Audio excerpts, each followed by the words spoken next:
What's up, folks?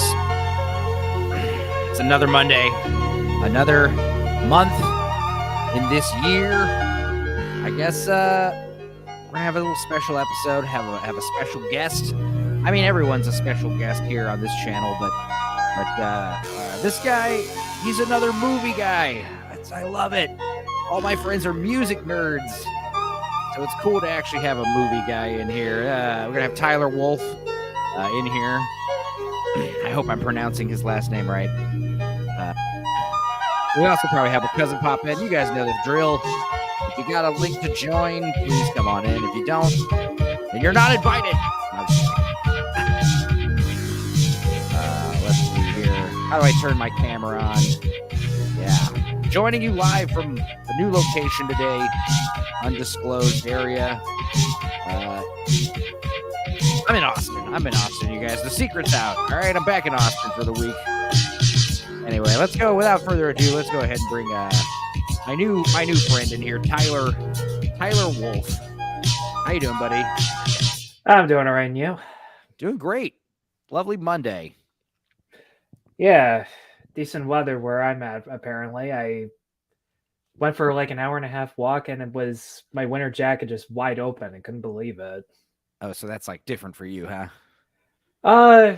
You got to shovel snow? Yeah. You got to shovel snow and shit where you're at? Yes. I mean, I usually am gone when the shit really hits the fan, so I get out of that one easy, but... Yeah.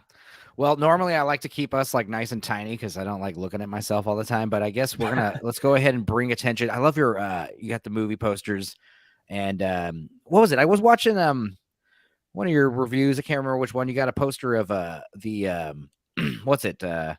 What's that movie called? The Standoff at Sparrow Creek. Sparrow Creek. Right. That was a great one, man. Oh, I fucking loved it. Sorry, what was your question? Oh, just talking more about the posters in general. But yes, the movie though, it's a good one. But also, yeah, where do you get all these posters? Did you buy them? I've bought the majority of these, yes. My local art house feeder tends to have this huge display where you can like browse them, almost as if they're records at a record shop. Nice. And you go there on one side you got yeah, about as often as I can. My best friend that I do podcasts with, and he comes onto my channel every now and then. He used to be an usher there, and now he kind of does freelance work for them, but that's basically how we met. And ironically, the Sorry to Bother You poster, we didn't officially meet at that screening, but that was one of the first movies that we really talked about. Yeah, I met you on the On Tap stream we did a couple weeks ago, and I had asked you. I still hadn't seen that movie. Sorry to bother you, but yeah, you need to check that one out. But as far as like the art house movie theater, I noticed like I mean your channel. First of all, I love these newer replicating the style of reviews. Those are hilarious. Those are so good. Doing like reviewing Skinamarink in the style of Skinamarink, and see, that happened unintentionally, and I was gonna do that anyways. And like I mentioned the story on the On Tap, but I saw the short film that was basically the proof of concept for Skinamarink. Right. And I was alone in my house on Christmas Eve. The lights were out, earbuds were in. Everyone was telling me like that's how you watch Skinamarink, and I just sat there and went, "Okay, fuck it, I'll watch Heck that way." And I liked Heck. I finally got around to seeing it. Good short, but that was a huge mistake to watch it by myself in the house. And I felt, okay, if I just film it in the exact same way, it will do two things. One, it'll reassure me that what I'm watching is fake, something I already knew. And two, it'll give me a basis for what to do later on once I actually see the movie, whether I like it or not. Right. It did not calm me down. If anything, it actually made me a little bit more anxious of the dark. So what'd you think of the full-length movie? Full-length movie was really good. I would say Heck is maybe a little more intense just because there's more backstory and the character revelations are considerably more fucked up. And with Skinamarink, it's more ambiguous, but that's also, in a way, the ambiguity is a little bit better because you can put yourself into this kid's perspective. You can make up whatever backstory or whatever interpretation of what the fuck's going on to these two is happening. So I liked Heck, and my cousin didn't. He thought it was stupid, but I was like, oh no, that was creepy, dude. And like you said, it's a little on the nose. Like, yeah, this kid's basically in some room his house with no windows and no doors for what 100,000 years or something, and then he At least a couple realizes months. he's in hell. He realizes he's in hell. You know, that's See, the end of the show. I read one theory that it might not actually be him that's in hell, or that his mom is in hell experiencing what that kid went through. Which, gotta say, that puts things into a little bit of a different perspective. Well, that's a great thing about movies like that. It's like simpler stories you tend to have like more like crazy fan interpretations. You can extrapolate more meaning out of a simpler story sometimes, a lot of times, if done well, for sure. Yeah. Especially like the problem is you usually have a pretty good story and then you over explain things for dum-dums and foreign audiences and such and such. See, that was one thing I was worried about with Knock at the Cabin on Saturday. I thought You loved it. I still can't believe it, man.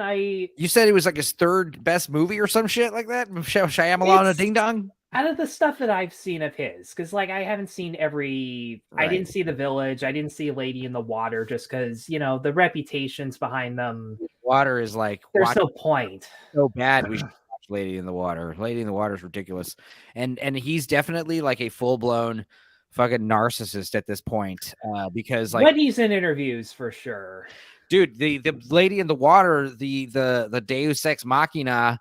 There's he plays the character, and someone that lives in the apartment is like an aspiring writer, and he's like the secret to it all, like his stupid story that he's writing or whatever.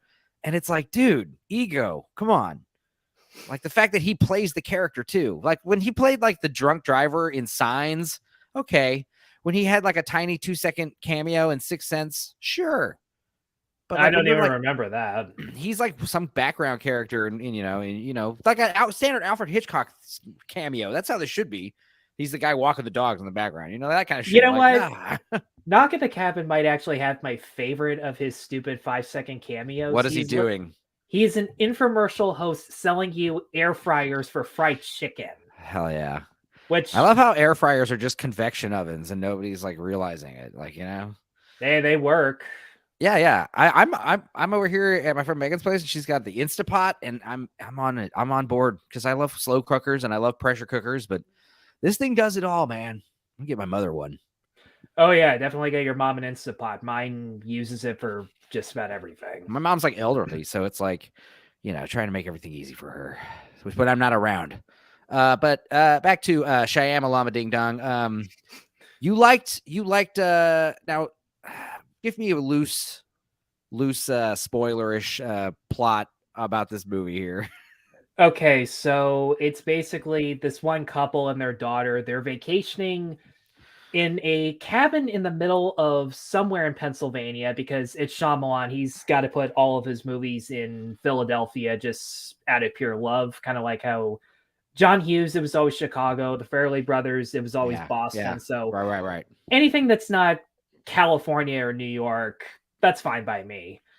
And, Lord knows a married couple and their 7-year-old daughter would want to vacation completely by themselves in a cabin where no one else is around. I love that concept. But because they're in that one cabin, they are approached by 4 supposed strangers. One of them, of course, is Dave Bautista as Leonard. And because there are 4 strangers, I think you can guess what the metaphor is on that one. I guess, yeah. But I mean, you kind of, so like when you say a couple, there's like it's 2 men and then like I assume adopted Asian child. That's their child, right? Yes. And they don't really address that though, right? They just kind of. They do address it, but not in the way that I was expecting. Because like I read the. It's cool. It'd be cool if they just had the gay couple with the Asian kid. We didn't really. Nobody ever, mentioned anything about it. Like, just roll with the flow. Here's one conversation I wasn't expecting. Like that scene in the trailer where Bautista walks up to the girl, and he actually asks her a little bit about her personal life, and she just casually goes, "Yeah, everybody else in my class, they only have one dad. Does that bother you?" Nah, not really. But my guidance counselor keeps going on and on about how great it is that there are 2 dads, and it always sounds like he doesn't really mean it. And I'm just sitting there going, thank you. Whoa, wow. Thank you. Yeah, wow. Shyamalan, of all people, not going down that rabbit hole. Yeah, it's fun. I mean, it's always you're not allowed to like ask questions or poke fun anymore, you know? And it's like, okay, whatever. Yeah, and the interesting thing is the lead husband, who is played excellently by Ben Aldridge, his justification for these guys breaking in is exactly what you think. He just thinks that they're homophobic pricks, when in reality, It's they like were some just into the world cult, right? they were drawn to the cabin itself. They had Oh, no idea who was going to be in it, other yeah. than it was just a family vacationing. So yeah, I watched his last movie, Old, and that was just bizarre and Oh my god. kind of dumb. I did watch the Kinda? roof tracks of it, to be fair though, so I enjoyed it. So I enjoyed watching it, but my opinion is skewed. Like, you know, sometimes I watch these movies, like I watched the Airbender with the riff tracks for the first time. I watched all the Twilight movies with the riff tracks. So you know, when people talk about, oh, Airbender was terrible, I was like, I liked it, but it's because I watched it with the riff tracks commentary and years after it came out. You know, so I watched the Nostalgia Critic version, so I'll count that. okay. And Nostalgia Critic, man, I saw like a fucking 3 hour like that's the thing, is like there's all any kind of YouTuber you can find some like EFAP video about them. It's like 9 hours long. It's insane. People be nuts. Oh, for sure. So yeah, how long have you been doing the YouTube? I mean, or I guess how long have you been uploading like movie reviews to your YouTube channel? I have been doing this since the day after my birthday of 2016, back when I basically just made a video reciting a written review I did for a website about a Studio Ghibli movie called Only Yesterday. Oh, And I that's can't cool. I can't remember why I started at that point. And like back then, it was clear as day that I had no fucking idea what I was doing. For one, I was looking at the screen of my reflection, not the actual camera. I had like written cue cards from a piece of paper just so I could like narrow each take down. So I guess, okay, maybe I had a little bit of an idea what I was doing, but Yeah. it was the standard shit that everyone who wanted to be Chris Stuckman or Jeremy Johns, everybody who tried to do that, they did that. Yeah. See, yeah, that's good. I mean, yeah, because I mean, it seems to come naturally to you. You know, Well, I that's mean, always it does good. now, but Yeah. Yeah, same with me. I mean, it's like one of those things where like I have a YouTube channel. I uploaded some stuff to it back in like 2013 for college, art school. And then, you know, trying to do the Fecal Pickle thing, which is like one of my bands where I'm like it's kind of like Richard Cheese, like drunken lounge piano music at like music festivals without permission at like 3 a.m. by like the campgrounds and shit. And people love us. So we play like Sade and Michael Bublé for like spun out hippies at raves, you know? So that's fun. But I was trying to get the channel going for that. So I was thinking like, oh, I'll like, you know, start because what happened was I guess after, you know, like many people, I became radicalized because of the Last Jedi, you know. Like many others, you know, that's like the movie that caused it all, the rift, you know. So after like the Skywalker fucking movie, episode 9 or whatever, we did this is like January 2020, before the pandemic. We did like this 3.5 hour stream. oh wow. And it's just talking about like the Disney movies and hey, Joseph Heisen, you're talking about String Cheese Incident or just cheese in general? Cheese is good. You said Richard Cheese or something. Oh, Richard Cheese. Yes. Yeah. Richard Cheese is the best. Yeah. Thank you. Dick Cheese, the old Dick Cheese. There's a riff tracks of him and Mike Nelson doing Ocean's 11 that I recommend, by the way, for all the real hardcore cheese heads. But anyway, I digress. Yeah, like I said, discussing the Disney Star Wars debacle for 3 hours, and that was a really fun time. And you know, I'm kind of a recluse anyway, not a recluse, but you know, like if we're gonna I just can have, be too. yeah, if we're gonna have beers and just like nerd out about movies, do we have to fucking go somewhere for that? Not anymore. Like, I don't think it's necessary. I think it's better on the computer because like screen sharing and all this stuff, it's fun. But anyway, trying to get that going just because it was fun around January 2020. Then the pandemic happened, and then it just kind of just started happening out of necessity on Facebook. Every Monday I'd go live. But it was one of those things where like I stopped doing it for a while because the pandemic lifted. Then moved it to YouTube and just kind of, you know, did it every once in a while. But I don't know. I had a lot of people say you should probably be like a fucking either. I don't know. I also find it presumptuous when people say, hey, you should be like this. You should be a movie guy. You should be an actor or a comedian or a movie reviewer. And it's like, I don't tell you what you should do, but thank you. I appreciate your input. But yeah, you didn't like this new Shin. What is it? Shin Alpha Okay, Man. let's just get shit straight for people who somehow have seen that video and this. I like the movie. It's just when people say it's cheesy and it's supposed to be that goofy, I'm just sitting there going, okay, well, I don't find that legitimately good. Am I supposed to apologize for thinking No. that I didn't see Shin Ultraman. I was going to ask you what you thought about Shin Godzilla. I haven't actually seen that one because, like I said in Shin Ultraman, I don't really follow kaiju movies all that much, and that was basically my introduction. A lot of people who commented about how much they were pissed off by my opinion. I don't think they got that far into the video.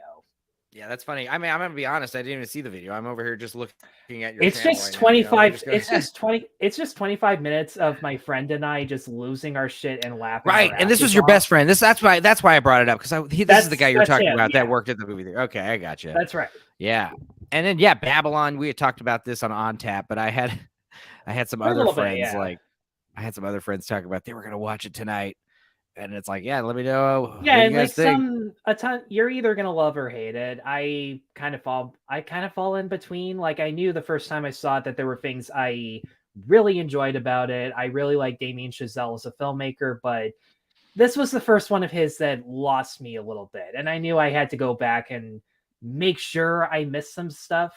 And I did miss some stuff, but it didn't really change my opinion about it. Right. Well, yeah, no, I'm definitely, the menu, mostly exquisite. I agree. I thought the main character was a bit of a Mary Sue. I don't know. I liked her. She definitely had I a did too. She's hot. snarky sense of humor that made her palatable. And I mean, her commentary about and her commentary about what it means to be a customer versus actually being a server and loving it. I can fully attest to that just because I have been cooking for so long and I have seen so many of the things that the chefs and the waiters in this movie get driven utterly insane by, especially with the customers. And even though I'm probably in the minority of my coworkers for saying that the customers in this may have been a little too exaggerated, but yeah, I mean that's to be expected. I don't know what it's like to eat at a $1,200 a head restaurant, and I don't really want to know. But at the same time, like you're talking about being like a fucking line cook at a restaurant, like that's like you got to be some kind of fucking masochist, to sadomasochist to be into that work, you know. You got to be patient and. Are you still doing that right now? Oh yeah. Wow.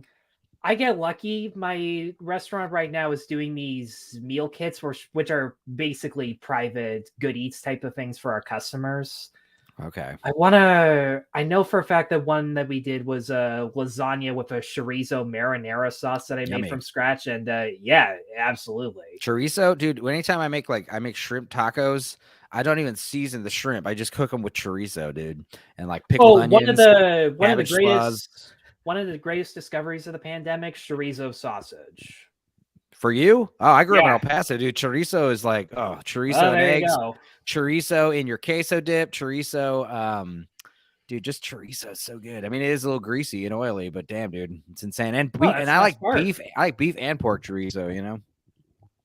Yeah, after like the day after my dad and I watched the menu at home, I basically whipped up a couple ground beef and ground pork burgers, smash burgers in the exact same fashion. Dude, I love. Ray Fiennes did not butter baste his burgers, which for an upscale place he probably should have. Also, like, I mean, I actually did try to make, I as a Texan, I hate to say it, but the Oklahoma onion burger, that fucking thing slaps, dude. And like the way he should have done it, like you take the onions and like mandolin slice them. And I'm talking like way too many onions. It looks like too many onions, but it's not. And you put them on top. And like he says, like you only one side of the burger actually like touches the pan and it fucking you get a real good crust on it. Then you flip the whole thing with the onions, the steamed onions now at the bottom, and you let those caramelize. And kind of in a White Castle way, or at least I watch a lot of binging with Babish, and that's where I found out how the onion steam goes into the burger itself. True. Yeah, they do put the burgers on top at the end, the cheese and everything. Check out like Kent Rowland's Oklahoma burger. like the onion style. Like it's just, I guess it's one of those things that came out of the Depression because they're trying to, ration the meat. So you just use a shitload of onion for your burger. Like I'm talking like half an onion to a whole onion on one burger. It's insane. It's like, whoa, like they say, like, hey, when you make this and like 2 little paper thin patties, but it's like when you make this, you're going to be thinking this is too many onions, but it isn't. It's amazing. And then just pickles and some cheese and some sauce of some kind. And that's it. Yeah, I've been one of my Christmas presents this year was a bunch of Hot Ones hot sauces, and I got like 3 of the absolute best. Dude, the And one of bomb them is so bitter. It's just, oh, I'm never tasting the bomb for as it's long not as even I good. live. I'm a huge chili head, dude. I eat, me and my fucking keyboard player, like, talking like eating Reaper peppers like fucking raw. Oh, as we speak, I have a bottle half full of the brand new Last Stab with that Apollo pepper. Okay. But I it's had good it. though. It is good, but like 4 dabs on a burger tops. For Or sure. like put 2 dabs in your eggs and you're gonna really feel it. Like I Those- made the mistake.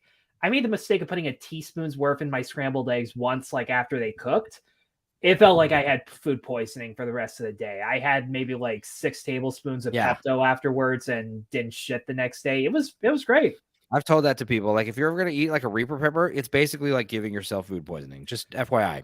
I think Sean Evans himself said the exact same thing, and he did that twice. Brave motherfucker You're that gonna, he because is. even if you take the whole, there's so many ways it's gonna go down. Like, first of all, if you're eating something spicy and you get the hiccups right away, it's probably best to like kind of stop eating it, because like if you keep going, it's gonna be bad. And it's like, yeah, you might puke up right away. But sometimes like you'll do it and like 30 minutes go by and you're like, oh, that wasn't so bad. And like an hour or two later, you'll just be like, in the house doing the dishes or something, and then all of a sudden, like, like it'll all just come out of your mouth, like your body just rejects it at some point. You're like, yep, enough of that. And also, assuming you do take it all down, like the endorphin rush, dude, it's insane, man. Like eating, we used to take like Memorial Day, like basically like killing brain cells practically. Where like you go out Memorial Day weekend, hot as fuck in Texas, 100-something degrees. Take a ball of like this habanero like chili paste and fry it, so it looks like a little hush puppy, but it's like literally just like a fried ball of hot sauce. Like the way you do a cheese crisp or something? Kind of. It's not really for culinary purposes. Like we're just like fucking frying up like balls of hot sauce. Obviously. Yeah, and like we just eat it and just like lay with our shirts off in the sun in the dead of heat, like fucking going like it's almost like a peyote trip. It's insane. Hilarious. Anyway. I love that I'm constantly explaining shit in the background of this live stream. I really like that. Yeah, I'm sorry. Yeah, the menu. Oh no, I love the quote where he's like, "Oh, the best thing, you have to use American cheese on a burger because it's the only cheese that melts without splitting." And that's the thing that one of Babish's recent videos was that actual cheeseburger, and dude made American cheese from scratch twice, which I had no idea you could do that. Babish is such a, I like, my guy is food wishes, dude, Chef John, because he's going to teach you how to make it and how to make it well and how to make it easily and how to cook it and just eat it and enjoy it and not spend a bunch of money. But then you watch guys like Bruno Albos or Binging with Babish, and it's like, dude, I'm never going to fucking do it like this. I mean, I've done some stuff. My introduction to him actually, you can't see it because I'm using it as a stand for my laptop, but my manager at my last job actually gave me his coffee table book, which is like 100 basic recipes, like the timpano, the bread rolls from City Lights, stuff like that. I showed my mom Big Night recently. She loved it. One thing's for sure, I got to do the Goodfellas prison gravy at some point. I can't believe I haven't done it yet. Yeah, I mean, I'm Italian, so making a pasta sauce, it's one of those things. It's just it just takes all day. It's super cheap and it's kind of hard to fuck it up. Well, my sous chef at my last job, I don't know how many times he burned tomato sauce, but burning it, that's low heat, please, low. And I was dishwasher every single time he burnt it, so I don't know how to feel about that. That's also like one of the worst things for your pans and for your nose. Yeah, burnt tomatoes. Oh man. But so you work at a kind of like a higher class restaurant? It's upper class. I mean, most of the members live in like the neighborhoods that are along the way. And lucky for me, this upcoming March, every March, all the employees are actually allowed to bring their families for a one-time dinner, and I've done that already with my folks, and apparently that was one of the best meals they ever had, which that definitely helped. Yeah, I definitely love cooking, especially for mother, but it's not fancy enough to where, are you putting like little flowers with the metal chopsticks on food and shit like that, or no? I've had to for certain events, but we don't do it that much. Okay. It's really for one-off But yeah, things you like do it. weddings and conferences. So- Yeah, and one of the only great things about the pandemic is that it made me appreciate my job a hell of a lot more cooking at home, because like my dad and I got super interested in Food Network and replicating just every cooking technique that we could get, because we were at home all the time. Every night was okay. Wednesday night is Guys Grocery night. Friday night is Beat Bobby Flay night, and we try to keep that. Beat Bobby Flay. Oh, Beat Bobby Flay is so much fun. Kent Rollins, I was talking about him. He does the outdoor cooking. Like he's the grill master. He goes to those like trail he got famous because he was doing like those the wagon trail style meals for like actual fucking cowboys and shit. He's got a big old Bertha stove that he cooks everything on, and I got into him because of his cowboy coffee video. Like, cook your coffee, like hard boil your coffee, like rolling boil, like it burns out the acidity. It's really bitter, but it's fucking super strong. And like just 1 cup of coffee a day. I've been on the cowboy coffee train for years, but as far as like Kent Rollins, he was actually on Bobby Flay's show. He actually did beat Bobby Flay in a chicken fried steak, I think is what it was. Really? Yeah. Wow. He got really big because he got on like some of these Food Network shows like Grill Masters and shit. And I think he won a few, if I'm not mistaken. But then he marries this like gorgeous woman who's like in her 20s. And he's like a 50, 60-year-old man, Boy. And she starts like making him, this is not a bad thing. This is a good thing. She starts like making him churn out content on YouTube, writing a book, appearing on all these fucking things. Like, dude, she basically became his manager. And now they're just living the life. Good for them. Making recipe videos for the old folks. But yeah, his chili relleno videos, totally on point. Chili relleno is probably like my favorite food. Like you're talking about, just discovering chorizo. I'm like, whoa, dude, that's crazy, man. Yeah, chili relleno and all these crazy like fucking traditional Mexican dishes that I love. I think a chili relleno with cheese. If I was gonna be executed like death row style, that'd probably be my last meal. A big fucking 2 big chili relleno burritos with cheese and refried beans. I just love that Joseph is feeling embarrassed for how much we know about this stuff. Oh, well, yeah, man. I mean, yeah. Oh, shit. Yeah, you guys are making me feel guilty. I made a hookup at home dinner for last night. Ramen noodles, black beans, deer meat. Hey, that's good.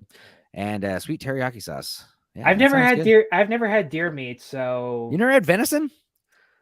Oh, wow. Shit. Yeah, I have had venison. Yeah. That's about as fancy as I get. Man, dude, I'll tell you right now. It might have been a kangaroo venison. I'm not entirely sure. Whoa, that's cool. Kangaroo meat. But I have had duck and kangaroo, and both are delicious. Yeah, duck is good, man. Duck is like, duck's just so crazy because you're like, taking this chicken, you cut it open. It's like fucking dark red meat inside of it. You're like, ooh, this is going to be different. And it is. It's so good.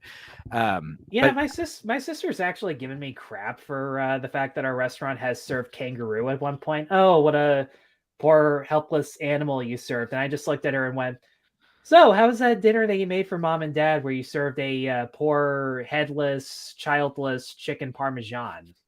Right. And the thing is, like, kangaroo, those are like our deer. Like, they're just giant rats with hooves that just annoy the shit out of you. Like the first, I just tell her that it's cruelty free. We take the kangaroo to Disney World, we get its picture with Tigger, and then we shoot it on the way to the airport. Yeah, it was the kangaroo from that awful movie Kangaroo Jack. So does that make you feel better?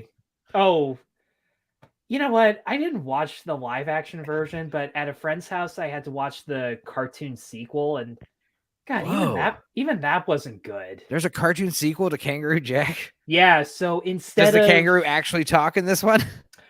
No, but he does rap Mama Said Knock You Out, which might have been like the one good scene in that entire movie. Well, the movie's so funny because it's like people were outraged by that film because they showed up thinking it's a fun family film about a talking kangaroo. And And it turns then out like that was like a dream sequence. And the rest of the movie is like this weird caper involving fucking kangaroo that has like a fucking fanny pack with money in it or some shit. and there's like the mafia involved or something like that. I'm pretty sure Christopher Walken's a gangster or something like Maybe that. we'll add that to the Dorkside watch list. That seems like a movie that's nice and dumb. I I think mean, tomorrow once I have an edible or two, maybe. tomorrow, me and my cousin, we're dropping. We recorded it last week, but we're dropping. Hopefully, the copyright police will allow it. I'm not really trying to get monetized, so it doesn't matter. But like Suburban Commando, we did like a we watch commentary of it, and yeah, I don't know. I edited the movie down to like 40 minutes. I'm basically gonna do like an EFAP of it, EFAP movies version of it. Try to like obscure the screen for most of it, and just us ranting over it. It's pretty funny though. Yeah, I know it's pretty funny when I'm editing it and I'm like cracking up, you know, just like trying to just like look for funny parts, and I think I'm gonna edit like 2/3 out of it, and I end up only cutting like less than half. I'm like, oh Jesus, I need to cut more. I need to edit more. Can't just like air a fucking New Line Cinema movie. I don't know. But yeah, as far as cooking goes with deer meat, that's what I was gonna say. The old Native American recipe is just literally deer meat and corn with salt, pepper, and water, and it's like so good. It's just deer meat and corn. Those two together, it's so good, dude. I guess because the deer eat the corn. I don't know. It's got to be some kind of circle of life shit going on. Yeah, it's corn fed instead of grass fed. They should probably put that on the commercial.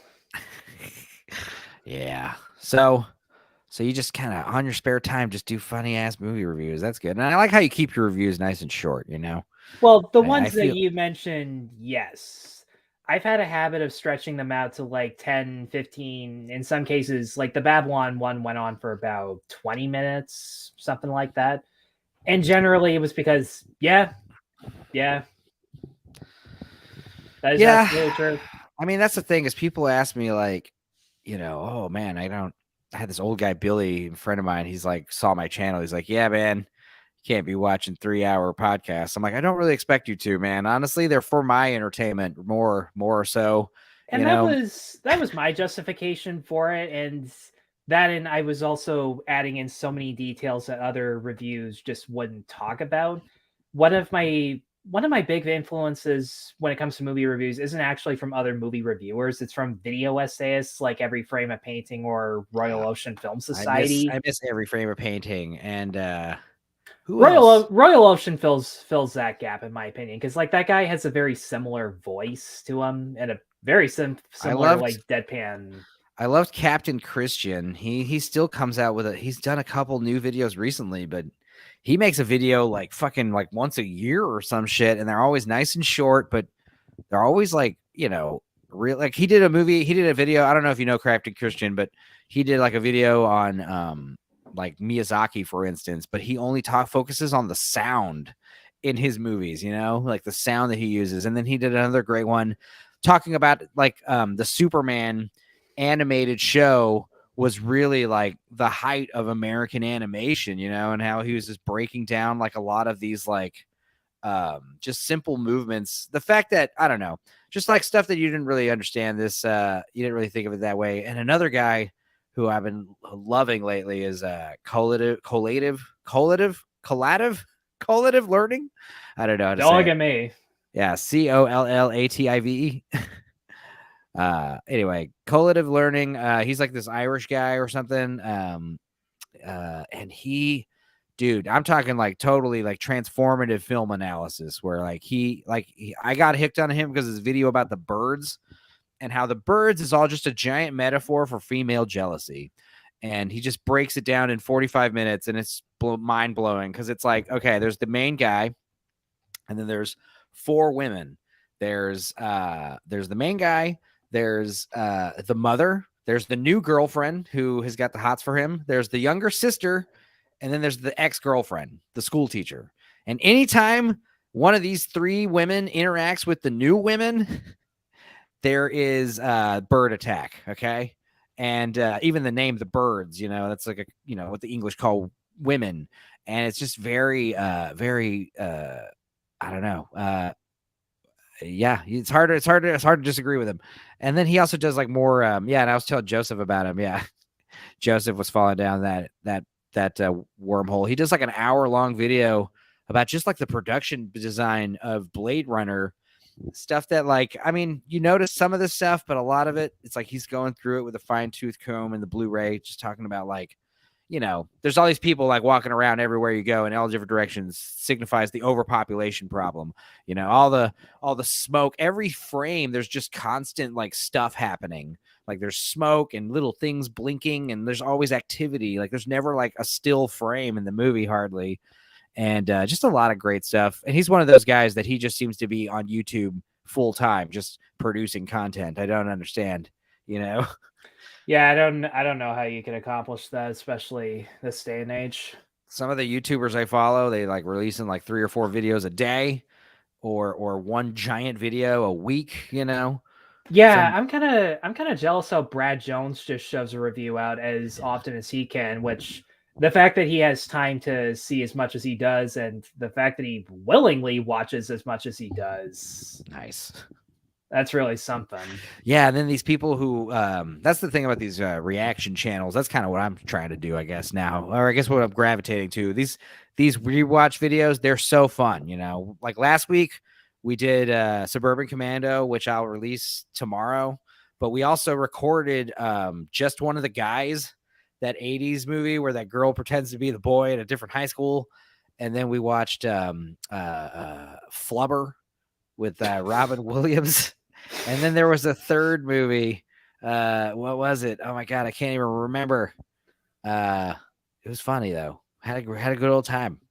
Just watching these movies and goofing off. Because that was something when I first started doing StreamYard, is like the screen share technology is just not quite there. Like trying to watch videos together on screen share here on Streamlab, but like on Discord, it's so fucking easy. I still got to figure out Discord in order to know for sure. Yeah. I definitely recommend getting on it for even if you're only on it for a couple servers. It's definitely a valuable tool to have. As far as like, tomorrow, I don't know if I want to do a watch because I'm here in Austin. I'm here at my friend's house and she's at work, so like I'm just kind of chilling. So I could easily do a stream today. I couldn't do anything yesterday or tomorrow, I don't think. But yeah, I don't know. What do you got planned future releases for you, video wise? That is a really good question, because like I always try looking at whatever the theaters nearby me are playing. I'm lucky enough that there's a theater 20-minute walk from my house that I see the majority of like the big budget stuff playing. And they tend to either update their schedule either like tomorrow or Wednesday specifically. All I know this upcoming weekend is that they are playing Magic Mike's Last Dance, which the third one, very appropriate title. Yes. Yeah, is it Steven Soderbergh? He did come back for this one. He did the second one too, right? He was, weirdly enough, he was the cinematographer for the second one, but not the director. Which it's so funny because he is a DP, Yeah, but, and all the better for it. Yeah, he always like DPs his own movie. That sounds gross for anybody who doesn't know what that means. But yeah, just for the people watching, he said DP. D. He said DP. But DP doesn't mean double penetration. It means director of photography. Cinematographer just seems a bit pretentious, and it's too many syllables. I like to say the DP.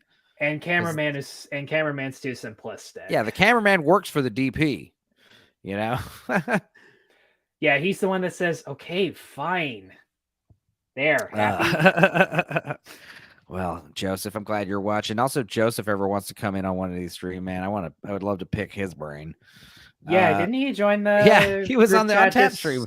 He's just chiming in, and I'm like, I agree with everything this Heisen guy's saying. Oh, he was the one commentating. Okay, right. Yeah, and he's spearheading the. He's really getting on. Oh yeah, we might as well talk about the CCCP thing. But before we talk about that, I just wanted a quick tangent about what you're talking about, because you're, movies, future movies. You also seem to be one of the few motherfuckers that just still go into the movie theater regularly. Like, do all these movie theaters know your name? Is every theater you go to empty? Or are they struggling? Do they love you and kiss your ass because you're there every week? How often do you go? There's so many questions. I'm sorry. I go like at least once a week for starters, just to get myself out of the house, because there really isn't that much else that I'm really into. I don't go to that many concerts. I don't go to that many parties, partly because my schedule doesn't really allow it. And the other is that, truth be told, I don't really have that many friends outside of my work. I used to, and It's the sign of well, a long real, story short, a true cook. the last few years have really done a number on a lot of us. No, for sure. Yeah, no, I mean, especially like, I feel you there, man. Like, I started doing these streams like at the beginning of the pandemic.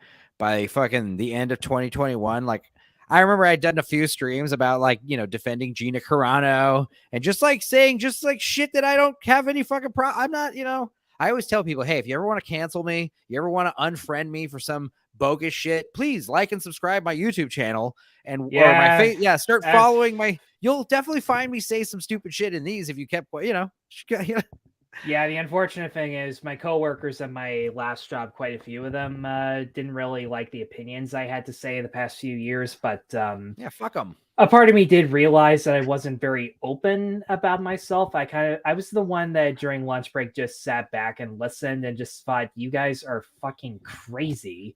Dude, that's the thing. But the things that I liked about them, technically I still like about them, and I still feel a little shitty that I hadn't been open about it sooner, because I feel like either the friendship would have broken off sooner and I would have learned to deal with it, or we could have resolved something. Yeah. I mean, dude, I'm like a fucking stoner drummer rock dude, goes to Burns and raves, and yet I got people calling me fucking crazy conservative alt-right, It's just like, lucky for me, I haven't gotten that far. Weirdly enough, there have been videos of mine where people have accused me of being woke and PC, and I just sit there and go, "You're a first-time viewer, aren't you?" Yeah. Yeah, because I didn't like Barbara Streisand's Funny Girl, which, in my opinion, I haven't seen it. I don't think anyone should like Barbara Streisand's Funny Girl. She's not one, she's not funny. Two, she's not smart, because the majority of the movie revolves around her in this not abusive, but just unhealthy relationship with a man that's just unreliable, even though he does love her. Did you find Barbara take advantage? Did you find her attractive in this movie? Funny Girl? No, I can't say that I did. It's not, for anyone who's asking, it's not the fucking nose. It's just everything about her. And honestly, I used to watch Glee as a kid. All that inspiration Leah Michelle got, or the character of Rachel got from Barbara, let's just say it makes a hell of a lot more sense now. Yeah. I never watched Glee. I mean, I think Glee was on when I was like out of high school. I mean, Jesus, I'm like 37. Okay, I turned 27 next month, so there's that about it. We talked about this, I think. But yeah, it's good that they're I like the drinker page, I like all these, like, finding all these like-minded people, because like that's the thing, is like I'm just gonna gravitate where the jokes are allowed. If I can't fucking tell jokes with you, then I'm not gonna want to hang out with you. And it's like, that's one of the reasons I'm glad Russell set up the whole CCP. The CCCP. The CCP is something else.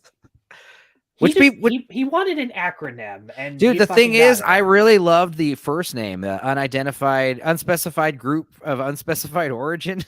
The in joke there was good. That was so funny. But also, yeah, basically, in case anyone's wondering what the hell we're talking about, yeah, trying to get, people like myself and Tyler and Russ Dark Hour from Let's Talk Content, where we all met on his channel, all these, film guy channels hanging out in a pod kind of thing. It's cool. It's a good idea. Oh, for sure. Also, just cross pollinating each other's streams and stuff, and hanging out, and just it was something I wasn't expecting, because maybe it was just that I hadn't tried putting myself out there. I always had this impression, like, if I make more content, more people respond to it, then I would find them.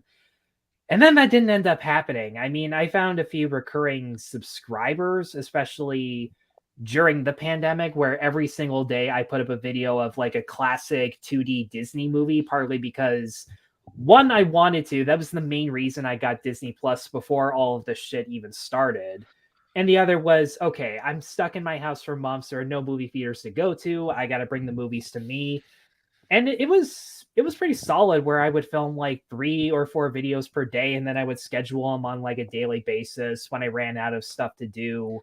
I actually made cooking videos where my dad was the camera guy, and also because every Friday, my last job, we would all have like a group chat. We would show a dish with a certain theme, kind of in a chopped fashion.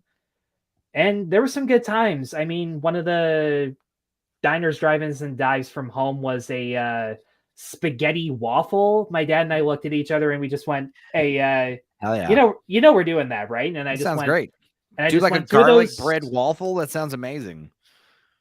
Oh shit, that would have been good too. Do like a crazy like garlic bread style waffle with like butter in the fucking traps, and oh god. One of the things I remember, stupid Epic Mealtime, those guys sucked. I mean, you never want to eat their food. It was like a joke.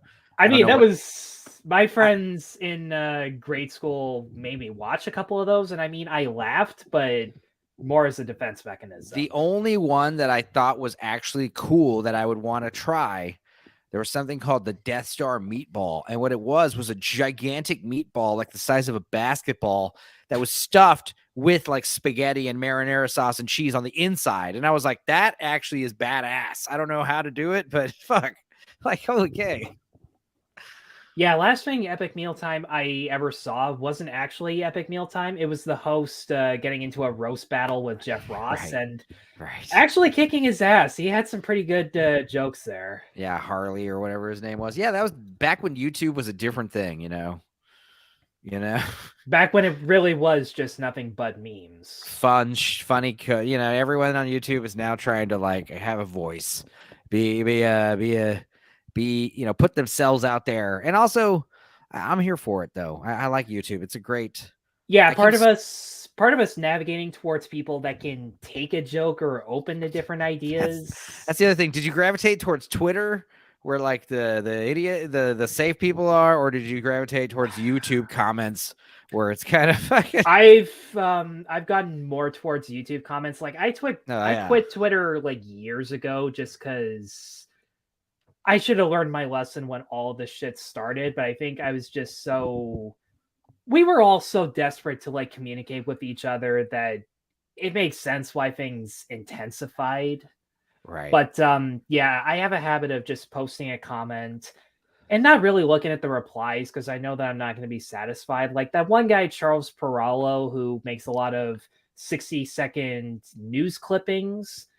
He posted a community tab about how he's not necessarily a woke person, and he's defended people who have gotten into. Is this on the drinker culture. page you're talking about?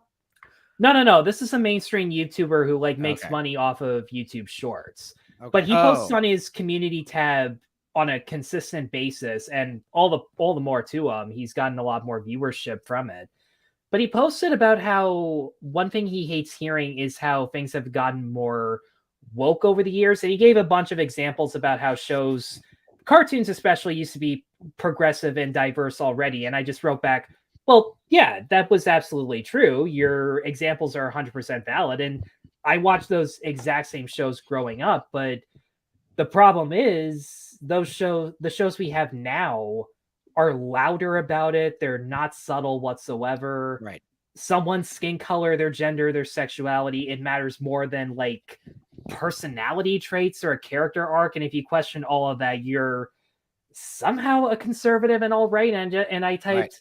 The worst part is all of these shows that you just mentioned, the majority of people asking for like DIE, they don't even remember these shows. Or if you posted them as an example, they would just take what doesn't hold up about them anymore and say that's why it's irrelevant, which is just such a huge fucking cop-out. I agree. I mean, it's just especially like what you're saying, like you're gonna hate this, but like I'm here in Texas, so like I think I only really quarantined for about like a month or two before like I then moved out here to small town Texas, and realized like nobody gave a shit out here. It was like karaoke bars are open. I was like partying by like October 2020, you know. I Well, remember I like mean, I'm not surprised to hear you say that. I listen to Joe Rogan every now and then, and dude says that every time as to why he moved to right, Texas. And right, yeah, I agree. like Canada has kind of sort of its own Texas, which is Alberta, and Is that where the Trailer mercifully Park Boys are? very well could be. My sister and her fiance love Trailer Park Boys. I never got into it personally, but that would probably Pretty be the funny. case. It's pretty funny, and honestly, the movie is a good starting point. Oh, okay. Because it just drops you like right into the fucking. They don't hold your hand with the exposition, but you still kind of catch on what's going on, and it's Like just so funny. I know who Bubbles is, but like Right. that's my full extension. Yeah, but yeah, like with me, like I started noticing the whole wokeism stuff with the early 2016. Like as soon as Trump was coming in, and there was the change in the comic books, and I started following diversity in comics. Your boy Zach, what's his name, Richard Meyer, you know, and he was doing the YouTube videos explaining not only not only that these comic books nowadays suck, but explaining why they suck, and he really concise. You know, because there was Oh, also he doesn't like Snowflake or Safe Space. oh, right. Of course. This was way before, dude. Like by Snowflake and Safe Space, I was already like in the paint in the culture war for like 3 or 4 I found out years. about that last year, and I'm just sitting there going, "Are you fucking Dude, kidding me?" I remember watching that shit implode live when it happened. Like they watched that fucking video of Kibblesmith like doing his little interview, and he's like this little nerdy guy with glasses, and he's like, "The world isn't fair. The world isn't right. Sometimes we need heroes." And he's Yeah, like talking it about when never. I was younger, I always felt threatened that one of these guys had a sword. It just felt too much. It was too intense. So it's just like, dude, he's just like the joke. He's like saying it himself. It's coming out of his own fucking mouth. It's like the jokes are just writing themselves, you know? It's See, just good here's when like everyone can agree on certain things and just laugh it into oblivion, like Velma and Santa Inc. and the new, what was that show? What was that even called? The New Mutant? No, it's not. We just talked about those. It was Safe Space and Snowflake. They were remaking some team up. I can't even remember. It doesn't matter. Regardless. By the time that The Last Jedi came out, though, I had already been following the Comicsgate stuff for 2 years, you know, Ethan Van Sciver. And like it was right around Last Jedi came out. That must have been like a year into it. And then Ethan Van Sciver started making videos about it. Like, I got to get because I saw Ethan Van Sciver's rant about the Man of Steel movie, and I was like, yes, thank you. Hooray. And it's like, you know, I know who Ethan Van Sciver is too. He's a fucking comic legend, you know. The fact that he's having a YouTube channel, that was cool, you know. But once The Last Jedi came out, I came out like, you know, in a disarray, confused, wondering what the hell, and then finding like other people, you know, the whole EFAP crowd and the Phantom Menace and all that shit. That Star Wars girl. It's like, I'm not alone. Yeah, see, that's the funny thing. For like the late 2010s, I didn't notice the batshit insanity of it. And like, you know, I was on board with giving certain demographics an extra leg up because I think we can agree like there are demographics that don't actually get represented. They're just not the ones that are really chimed about.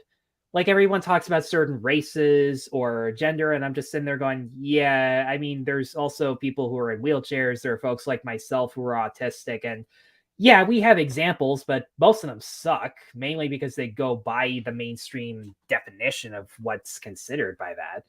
But like I was on board, but there were things about it that I was confused over, and I could sense a little bit of hostility whenever I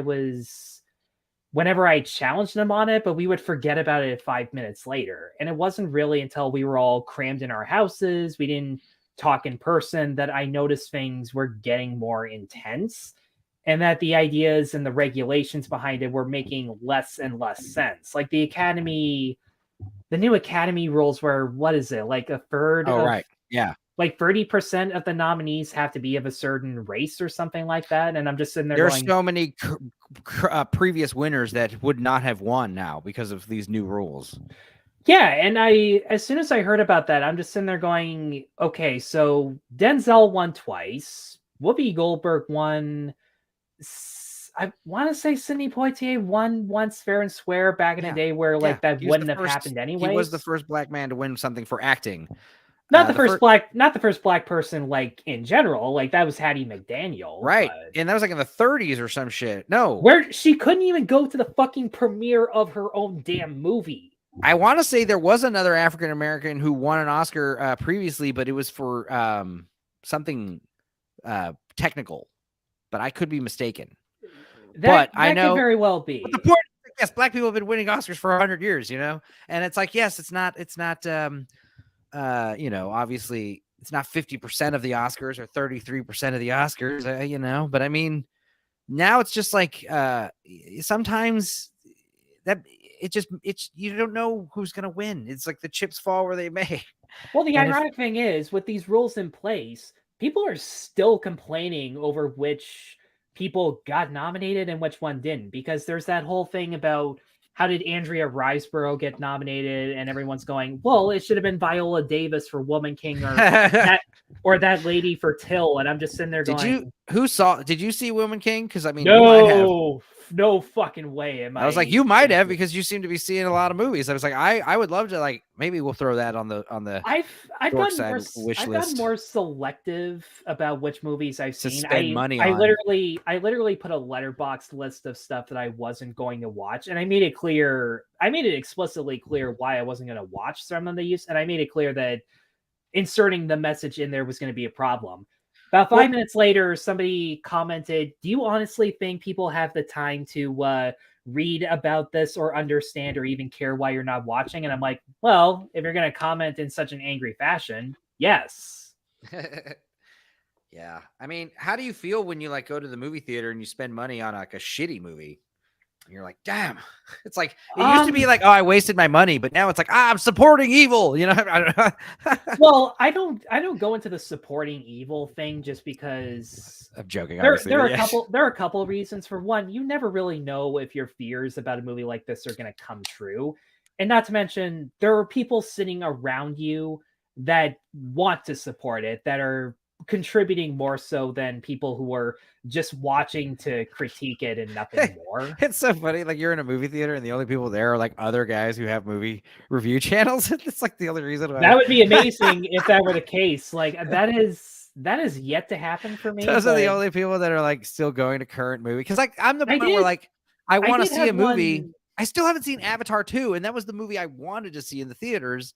Maybe I'll see it this week. I don't know. But like, I mean, thing is like, yeah, of course it's still there. I'm not worried. I'm not worried about it. I probably have till fucking March or April to see it in the theaters. Let's be real. Let's be real here. I probably have till the summer to see it in the theaters. Okay. But that being said, like, every movie that comes out that I want to see, like, oh, I saw Megan. I waited for it to come home, come up to the house. I can see, I got a fucking 80-inch TV right here in front of me. You know what I mean? Like, it's not. Well, I mean, part of it for me is that it's just a much better experience, because like there have been so many movies where I watch it in a theater and it does a lot for me, and then you watch it on TV, it's still good, but like a little bit of that magic has been lost. Well, I agree. I think the thing is you have to have discipline. Like sometimes you're watching a movie at home and you're goofing off, you're making food, you're chit-chatting. That's like the Dorkside streams. But like for the Dorkside streams, it's like my phone is put away. But even when I'm like really watching a movie, like, yeah, it's discipline. You got to put your food away, put your phone away. I don't like to snacks and shit. I drive people insane when I complain about the people who just have no regard for like the cinematic experience. And I mean, I get the same old excuse. Well, that's their way of enjoying the movie. And I just sit there and go, you think the actors and the directors made this movie so people could stare at their phones and not pay attention to it? Yeah. Or if there's food, like, that's another thing that bothers me is like Alamo Drafthouse out here. Everyone loves it. And it's like one of those things that's a good idea in theory, but like shoveling beer and food in your face during especially like the first half of a movie, not a good idea. Yeah, but there's nothing you can really do about that. I mean, no, I agree. And plus, to be fair, they're against the things that like you have control over. You just choose to be irresponsible about it. I'm not saying we need to close down the Alamo Drafthouse, but I'm just saying if I go to Alamo, no, I get that. I'll have a coffee. I'll have like a coffee a la mode, maybe something. And again, it's like people who were disrespectful at the theater, it didn't occur to me until Stuckman put out that original rant of his where he had those 4 specific stories that just sound like absolute hell to sit through. Yeah. And I've had moments like that one A24 horror movie, It Comes at Night. I don't know how I enjoyed it as much as I did because there were 4 teenagers who were on their phones shining it in my face the entire fucking time.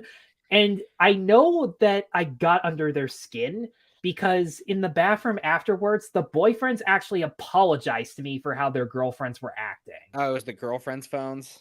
It was, but like, yeah. I don't want to get up and confront people. In fact, when my dad and I went love to be like Uncle Enzo and come down and be like, put the goddamn phones away, kids. You know, like I'm a giant man, you know? Yeah, absolutely. And like when I've been stopped from doing it. Like my dad and I went to see Many Saints in Newark when it came out. And it was my second time seeing it. I think he went along with me the second time just because I said I liked it. And he is the biggest Sopranos fan I know. But right from the opening scene, there were these 2 older women in like their late 50s who commentated on fucking everything. Dude. And my dad knew for a fact that I was going to get up and ask them to do something. And he flat out just whispered to me, don't do it. And because my dad has this mentality where, and look, I get entirely where this mentality comes from. You be less confrontational. You learn to just like process it and heal from it in a certain way. But like, there are times and places for that, and I don't think this was one of them. So dude, he doesn't know that I did this, but like I got up to go to the bathroom during a part I wasn't gonna like, and I ratted on them. Oh, I thought you were gonna say what Heisen did, bring the fart spray, or just like go crop dust him, just go walk by him and fart a bunch. That'd be funny. A good move would just take dude. I would keep I have a little flashlight with me usually in my car or like in my backpack. Dude, just go up, stand in the corner, and just fucking shine them right in the face with a flashlight. Just stand there, shine the fucking light on them, dude. That's all you'd have to do. They'd be like, "What's your problem?" And just don't say anything, like a serial killer. Watch them put their fucking phones away, like you know. Yeah, like I've stared people down to put their phone away. I always ask politely because if I insult their intelligence or anything like that, we're gonna be standing at each other all fucking day. I would have a flashlight on me, but someone's gonna say, "Well, I have a bright light and you have yours. What's your excuse?" It would make no sense. But I brought it to the movie specifically for people like you, asshole. I would have loved to do that to the single mom who brought her 10-year-old and 8-year-old to Get Out, among other things. Dude. That actually did happen to me. I sat next to a single mom and her kids during Get Out, of all things. Dude, Heisen, what he was saying about the fart spray, though, that stuff, liquid ass. Have you ever heard of this liquid ass stuff? It's called liquid ass, and it doesn't smell like ass. It smells like death, okay? It smells awful. And it's actually a pretty cool story because this stuff is a fart spray that was invented for like practical jokes, and it really smells very bad. But people were saying, like, you know what it smells like? It smells kind of like the inside of a fucking body. Like it smells like bowels and shit and like cadaver meat. So they're like, so now what they use liquid ass for is to train like doctors and shit. So when they're practicing on like dummies, they spray it with liquid ass because you have to like get used to the smell and shit. So like it's one of these things that started out as like a novelty. It ended up having like a medical usage, you know. It's pretty funny. So liquid ass. So basically it's Paul Rudd's Sex Panther perfume. Right. Oh yeah. Sex Panther perfume, dude. I try to imagine what it smells like, you know. It sounds like it smells like Brute cologne times like 1,000, you know. Like yeah, you're talking to a guy who doesn't wear cologne just yeah, me neither. Like I've read somewhere that like that actually does turn off women more than it does turn on, weirdly enough. And they've been saying that since the 2000s. See, women like it when you smell good, but they don't like, you know, that doesn't mean you need to like just, you know, emit an odor, pleasant or not. Like they means like when they get up in your face and they kiss you and they smell your hair and your fucking skin, it doesn't smell bad. You smell good. You know, that's what they mean. Your clothes smell clean. You don't need to smell like fucking cologne. You just have like, you know, you wash your armpits and shit and you have, you know, like, it's not rocket science, folks. No. Plus chicks dig the pheromones to a degree. you know? Not by choice, maybe, but still. No, yeah. Fucking anyway. You say pheromones, I just think of Ocean's 13, where Matt Damon has to Dude, I haven't seduce seen Ellen it. Barkin. I only saw the first one. Okay, but like in the Ocean's 13, there actually is a plot line where Matt Damon has to wear a pheromone to get to Al Pacino's henchwoman. And yeah, like long story short, he's wearing a fake nose that he can't even drink a cup with. Yeah. Damn. I love how Brad Pitt's always like eating in those movies. Yeah, I always like got something to snack on, and they were saying the reason why he does it is because he's the kind of guy you can never like sit down and have a meal because he's always like on the move, on the run.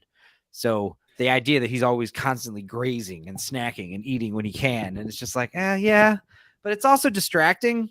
I think it's because it's some actual habit Brad Pitt had. Like it was right in my mind because like it's in all those did you know that in this movie shorts, and it's up to par with like him constantly smoking cigarettes on 12 Monkeys. So Terry Gilliam just took the cigarettes away from him. That's why he's so damn antsy. Oh wow. That's fucking great. Allegedly, which no, that would make perfect sense, honestly. But yeah, it's like Brad Pitt just like flaunting, like, I'm eating donuts and all these candies and things, and I still look great. Yeah, apparently other Hollywood actors. Apparently, he ate 10+ shrimp cocktails during a shoot of one right. scene. That's the other problem with eating. It's like you have to do multiple takes, and you're eating fucking little pieces of shrimp. It's like, Christ, dude. There's that sitcom, The Nanny, where Fran's mom is always eating, and she went to the writers and said, I'm trying to lose weight. Stop making me eat so much. And the writers just went, well, I mean, you didn't have to eat during rehearsal. Right. Yeah, it's funny because like they were talking about, do you ever see Hell Baby? The name sounds familiar, but it's like the guys who did like Reno 911 doing like some kind of comic. Those guys demonic possession. Those guys don't do it for me. Well, I don't know. I don't really watch Reno 911, but the movie's funny as hell, and there's just like a weird tangent where they keep eating po' boys. Like there's these cops because it takes place in Louisiana, and they'll be like, oh well, there's like this po' boy shop down the thing, and it was like, yeah, let's go, and then they just show like this gratuitous. God damn, maybe I can actually fucking find it for you because, dude, it's one of those things. I did discover a clip a couple days last Saturday night that I'm never gonna forget. My dad and I casually watch It's Always Sunny whenever it's just on TV and we're going through channels. And there's a scene where Charlie Day and his gay buddy go WWE on a bunch of kids that stole their bicycles, and my God, we both had tears in our eyes, and we are still laughing about it to this day. It was amazing. But what movie was this again? No, it was from an episode of It's Always Sunny in Philadelphia. Oh, okay, yeah. I was like, dude, but like, I love It's Always Sunny, man. So overblown. It was like the Anchorman fight, except they're beating the shit out of children, and I'm just sitting there going, yeah, more of this. Well, what were some other good scenes where like guys beat up a fucking children? There was like Bad Santa, where that Billy Bob Thornton beats the shit out of those little kids. He beats the shit out of some bullies. Yeah, that wasn't right. It was a short movies where like guys, movies where guys, grown men punch like children in the face. I need to make like a compilation of that. Or just have like kids swearing and adults getting upset about it, like The Nice Guys, where there's that one kid that just pisses off Ryan Gosling. I'll turn the audio off. Oh, there we go. Dude. Yeah. See, I have a problem with StreamYard. Like screen sharing is rough, but yeah, for no reason, they just kind of cut to gratuitous.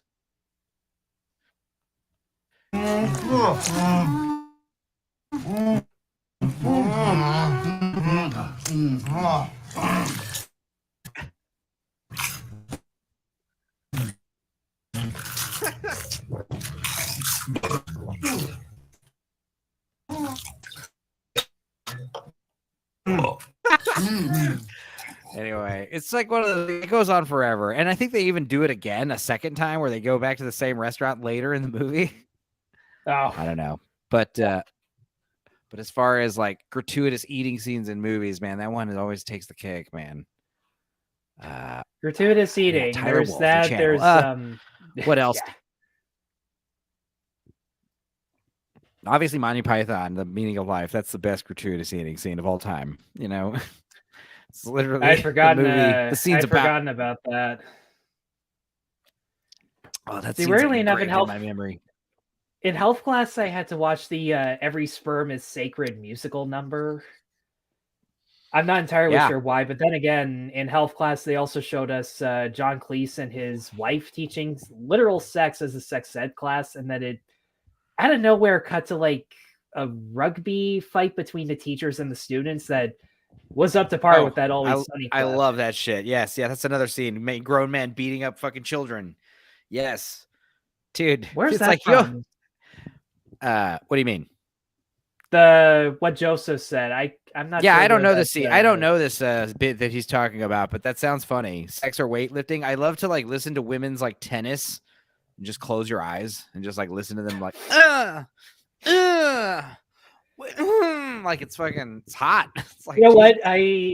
There was this British version of Whose Line called Mock the Week, and it was from the same guys that made Whose Line. And like one of the bits was something a sports commentator would never say, and it's just all of this grunting in women's tennis is giving me the horn. Giving me the horn. That's the fucking best. I love that. Oi, bro, you give me a bit of the horn, eh? Giving me a bit of the horn, I am afraid. Well, yeah. I'm afraid I'm getting a horn. Wow. Oy. Is that why it's called horny? Well, yeah. Wow. I mean, I've heard our Canadian show Letterkenny, I think they've described dick as horn, which makes sense to me. I mean, a one-eyed monster needs to have a horn, apparently. It makes perfect sense. Yeah, so Hyacinth's talking about it's okay. Stanley Adams. I had a few of those albums. I know I had They're All Gonna Laugh at You with the longest P in the world. That's this shit's so hilarious. I shared that after the fucking CCP the on tap stream. And they were like, you know, joking about how like most of these streamers have like fucking piss cups under their table, which is goddamn. I hope that's true. I'm the kind of guy where it's like I don't. Yeah, I was like, I have to pee. Excuse me, I'll be back. You know, play some fucking intermission music. You know, no big deal. Oh, good. Okay. Okay, good. Somebody else understands. Truth be told, it took me a long time to like really get into the groove of Letterkenny because it's one of those shows that you gotta like. Well, Trailer Park Boys is the same thing. I can't believe you. So you don't like Trailer Park Boys? Like Letterkenny is very specifically deadpan. I like both. The Jerky Boys. Well, nice to know Americans know what Letterkenny and Shoresy are, so there's that about it. Yeah, Letterkenny started getting really big a couple years, like a year or two ago. I think I got into Letterkenny like I think when they first started airing. It was like a video. It was like a short. It was like a clip of them like talking shit to each other. Like he's gonna fight these two surfer dudes or something like that. The Hockey Brothers. That's how I got introduced. Yeah. And that is still like I was one like, of the this funniest. Is funny as hell. What is this shit? And there was like Letterkenny. It's like, almost. You're saying that like I'm supposed to know what that means.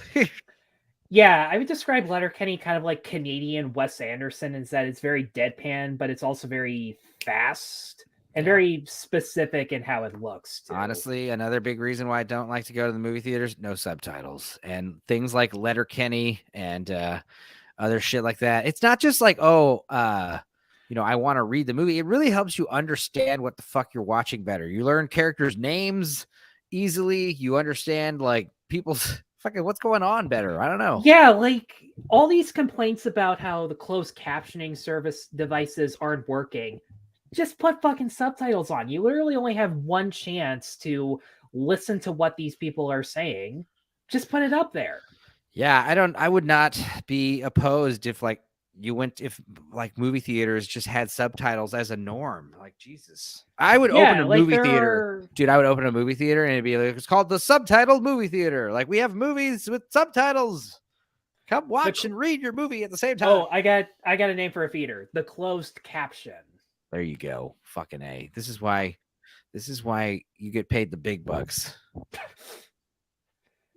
Well, I have the subscribers. I don't have the amount of watch time to make 10 cents off a video or whatever the pay rate is, because people still don't really know how that works. Yeah. I think I just like garnered like about 100 something subscribers because I was like, hey, Facebook, I need 100 subscribers so I can live stream. They're like, oh, okay, here you go. Fucking, I got like a 3,000 friends on Facebook, That's the thing. It's like doing it on Facebook was fun because like I would just post on Facebook like, hey, open invite, come on in. I'd have like fucking too many people on the stream, everyone wanted to talk about Tiger King and shit they watched. But also the quality on Facebook is horrific. That is absolutely true, because I mean, the people asking for like more representation, they would love that, and the theaters would get more customers. Like seriously, it's a win-win people scenario. Going to the subtitle theater. Yeah, it's like, and who would be like, only assholes would complain. Oh, the movie theater, they only have subtitles. It's like, yeah, you had a problem with the deaf. There was this one Ukrainian movie that was told entirely in sign language. There were no subtitles. There were no voices dubbing over everything. Like, it was that kind of experience. And there was this Australian news network that put up this completely silent video, but like there was noise in the background. The reporters and such, they just didn't talk. And they showed like actual deaf audience members going to see that exact movie. Nice. And getting their response, explaining like what the process is for how they go to the movies, if they do whatsoever. And like, seriously, the subtitle thing would actually be helping a lot of people. Damn. Yeah, I know, you're right.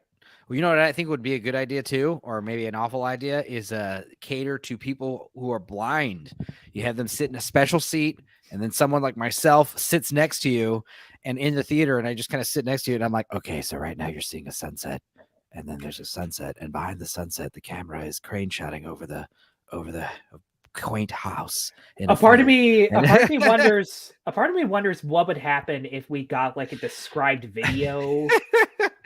Just have an AI chat bot that like fucking deciphers what's happening. You are now seeing about Kevin Spacey is now emerged. He is wearing sunglasses and a suit. He is very intimidating. It's like that Family Guy bit of like doing magic for the blind. Is this your card? I don't know.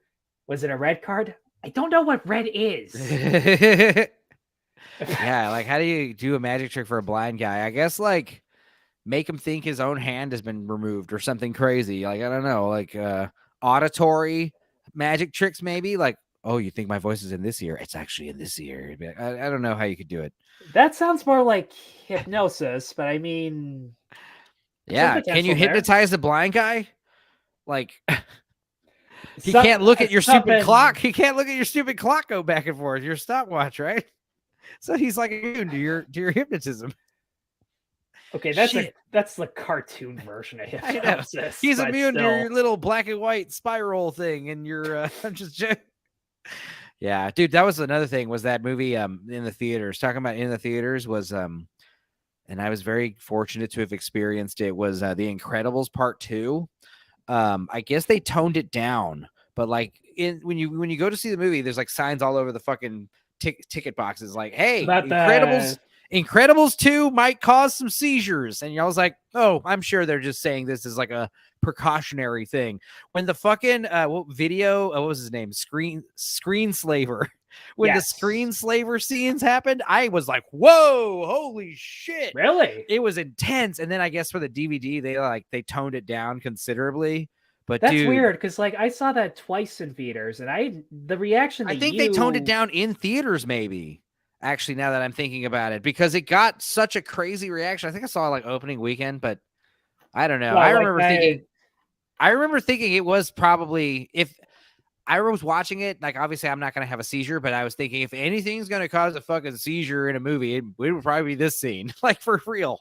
Like, yeah, because I see that disclaimer all the time at like the concession booth, and normally that doesn't really do anything for me, but yeah. Yeah. Usually the Hypnotoad recommends. But yes, I mean, it's like usually with like a manga, they mean like some anime is going to have like some flashing light. Yeah, I was going to say, wasn't it like a Pokemon episode that did that to a lot of people? for Because sure. like I remember in a Simpsons episode, they Or made maybe they it was made Dragon fun Ball. of that. Yeah, but like they made fun of that exact bit where everybody in the family except Homer, because he wasn't in the room, has a Yeah. seizure. He just walks in and goes, all right. And then once the episode's over, they're just like, whoo, well, that seizing made me hungry. Back when The Simpsons was funny. Yeah, that was season 10, so that was probably the end of the era. Well, it was like the first bad episode was the Seymour Skinner episode, Armin Tanzarian. That was the first episode where it was like, that's a problem. And then you started seeing more episodes that weren't great peppering in. So I think there's like a few seasons after that episode that are like, there's some good ones, but I think it was by season 14, 15, I was like, I had tuned out. I was done completely. And now we're like on season 30 something. You know what I mean? To give you some perspective. Yeah, it might have been middle school the last time I even watched The Simpsons in general, but yeah, that sounds about right. Like I got into it during one of the bad seasons. There was this one episode where Marge like writes a romance novel and Homer thinks that she has the hots for Flanders or something like that. Oh. Meanwhile, Homer's an ambulance driver. Like that episode was legitimately funny, but it was in an era where it probably would have been like the one good episode in that entire season. There was like a newer episode I saw where like Marge got fake tits. It's like, what the fuck, dude? Like, what's going on here? You know, no. Bart has a cell phone now. You know, it's just weird.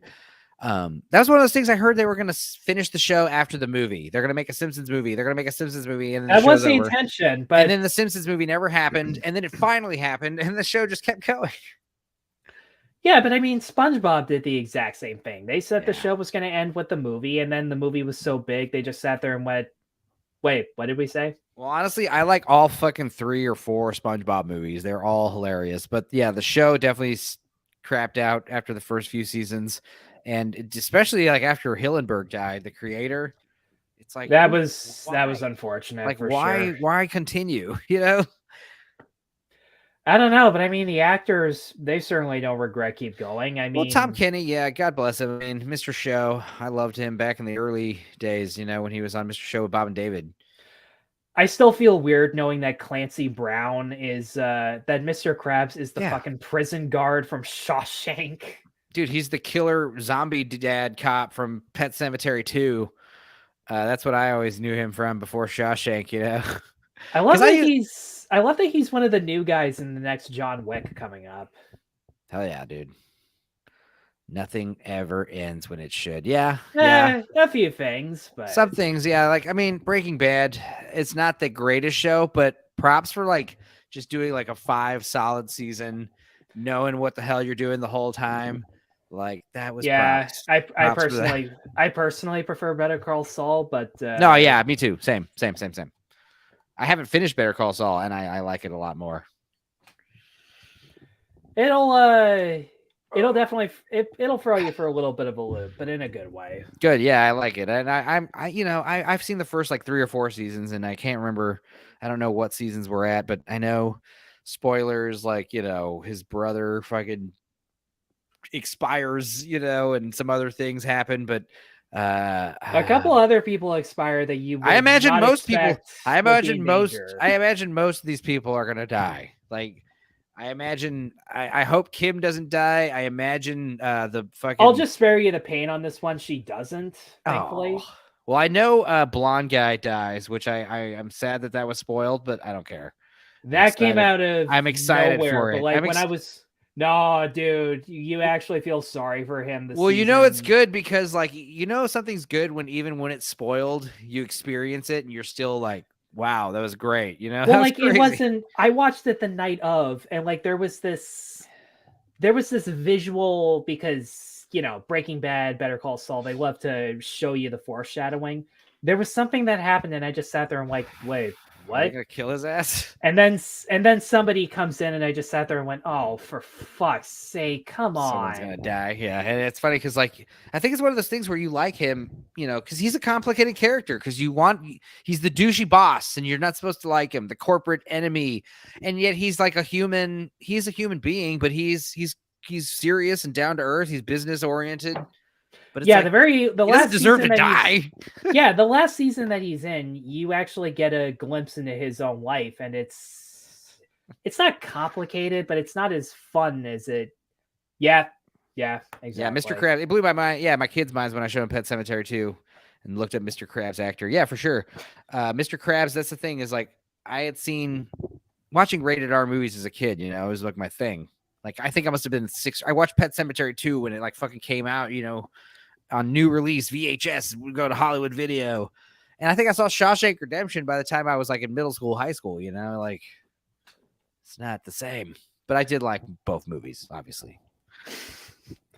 Interesting choices.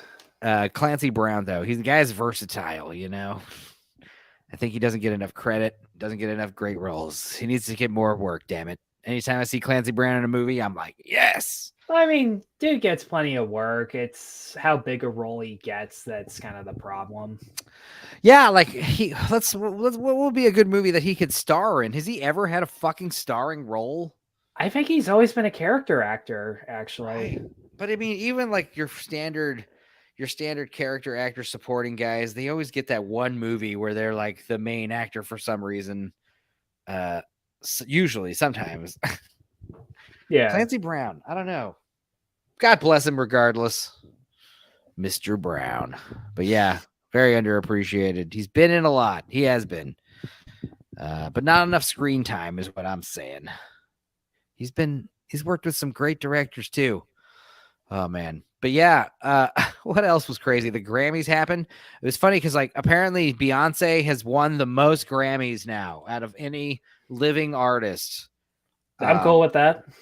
Well, it's actually kind of fucked up because she apparently beat Diplo for a Grammy for best EDM artist. Oh, some DJ. But I guess like Beyonce's not EDM music, is she? But who else did she beat? She beat like the previous guy who had won the most Grammys with 31 was some composer, some conductor, George something. Okay. Stodel. But now Beyonce is the champion. Hey, Dark Hours here. Hey. Oh, cool. Up? We were talking about the CCCP. Not the other CCP thing, but yes, it was fun. Yeah. The only thing I've really known about the Grammys are two things. One, that Will Smith was supposed to be there, but of course canceled because what else? And the other, he was going to slap someone. I keep seeing pictures of Lizzo, and I had no idea who Lizzo was until the beginning of the year, and boy, do I regret finding out. Yeah, I mean, I was seeing. Well, she's got that one song. I first heard Lizzo at a karaoke bar. This girl sang one of her songs, and I was like, "That's a catchy ass song." But yeah, Lizzo, I don't.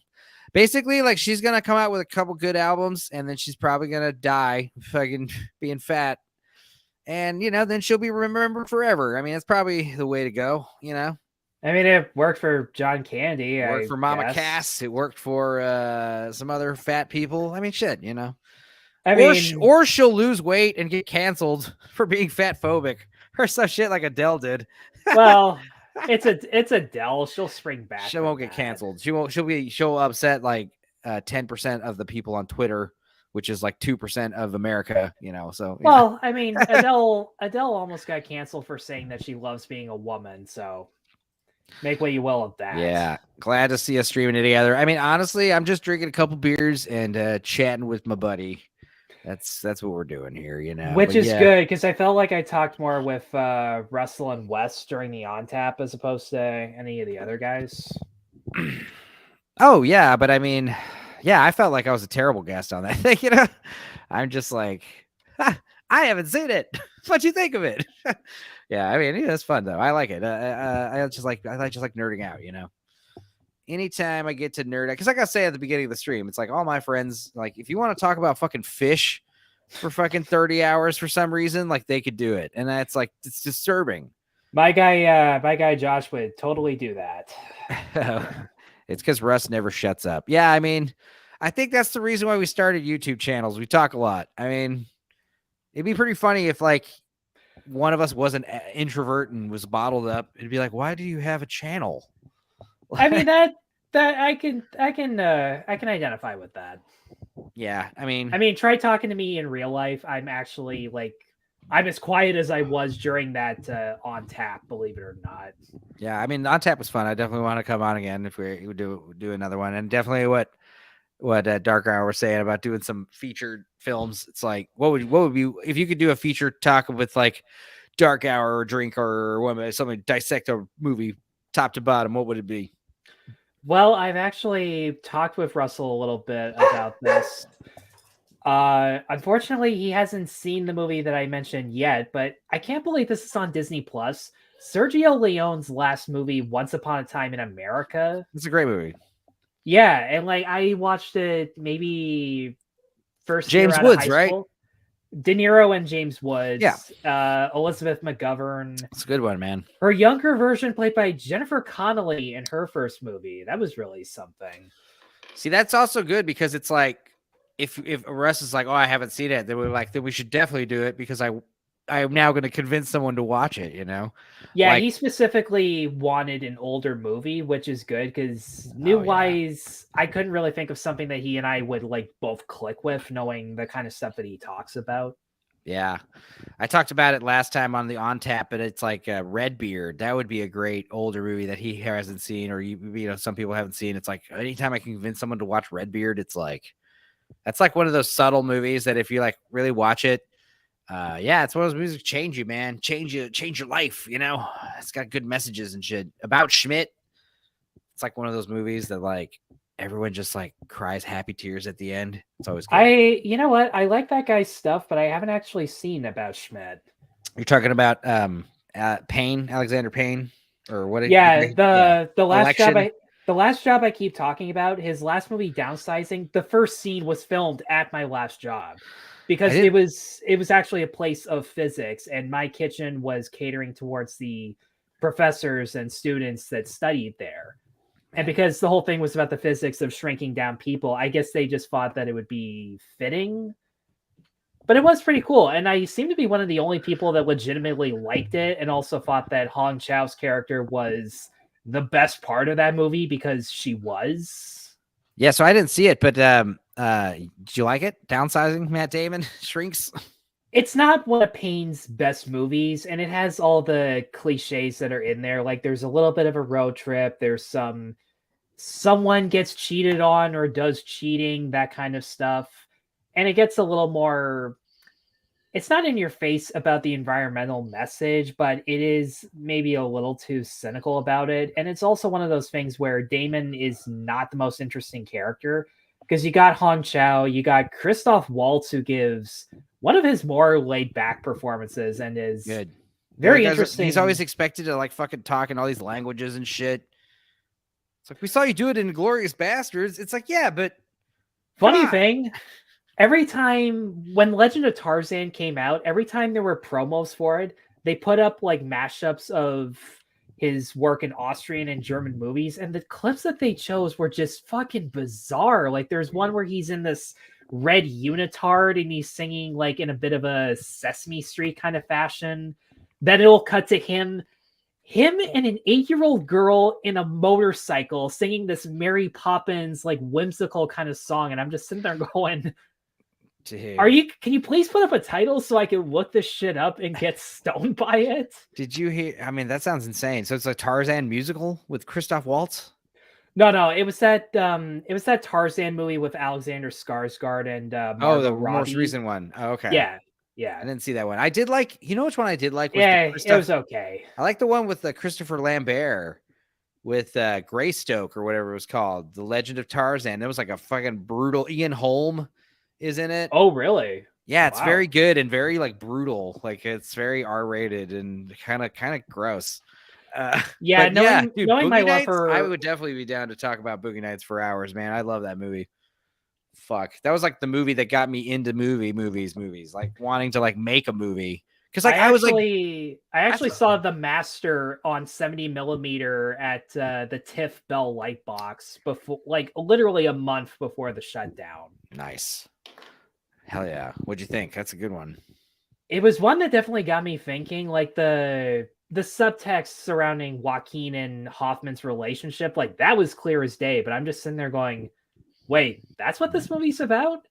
And then you go back and look at how when Joaquin is a photographer, he sees all the guys that have a girl and he just beats the crap out of them. And the fact that he misses his time with the Marines, all of his good men, and the last shot of him is literally like him hugging out of desperation this naked woman he made out of sand. And I just sat there, I'm like, oh, okay, this was right in front of me the entire time. Nice. Yeah, I mean, that's definitely one of the movies that has like a lot more like interpretive value than some of his earlier movies. Hang on 1 second, 2 seconds real quick. I'm gonna we'll do something real quick. Yeah, no worries. I'm not sure how often he does this, folks, but yeah. Yes, I like the Boogie Nights and his earlier movies because they're a little more on the nose. But The Master and the one, what was the other one?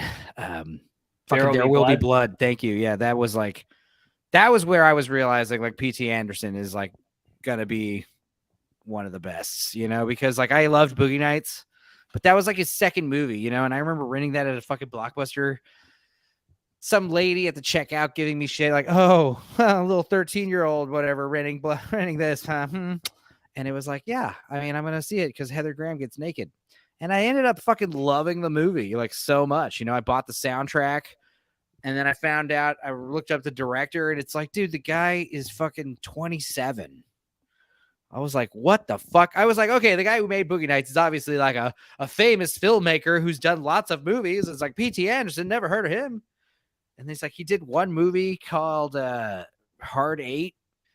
Huh. And it was like, he's not even 30. I was like, what the hell? I was like, dude, all right. Okay. Turns out that his dad was the voice from America's Funniest Home Videos. He'd be like, oh, give it up for Bob Saget on America's Funniest Home Videos. That's Paul Thomas Anderson's dad.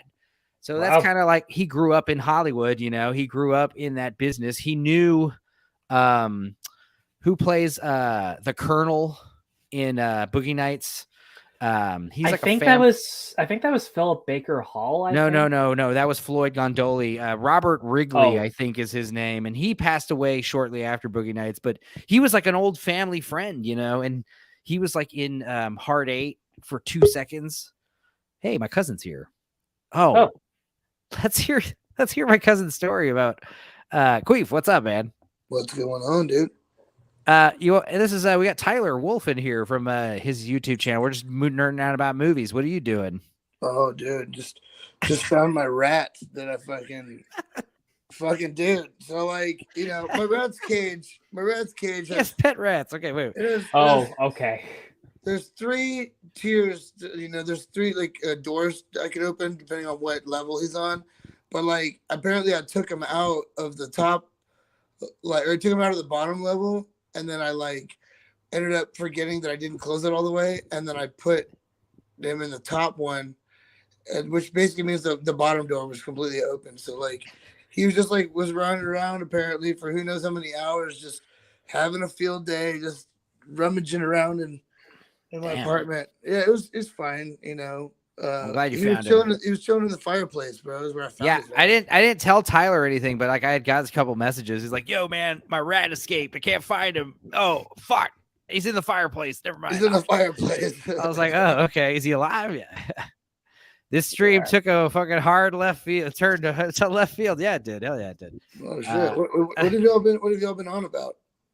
Just nerding out about movies. What we were talking about. We're talking about Boogie Nights because like.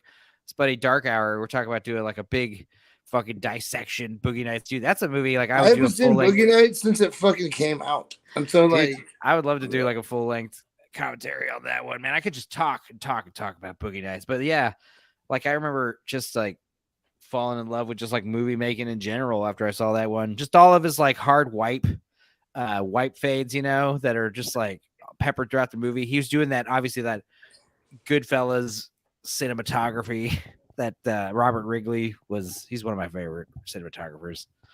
But anyway, Queef, you got your avatar? Where's your sloth, man? I put your picture on my Are you on your phone? Yeah, I'm on my phone. Okay. Well, you want to come back on your computer and we'll get down, do like a fucking hard right turn.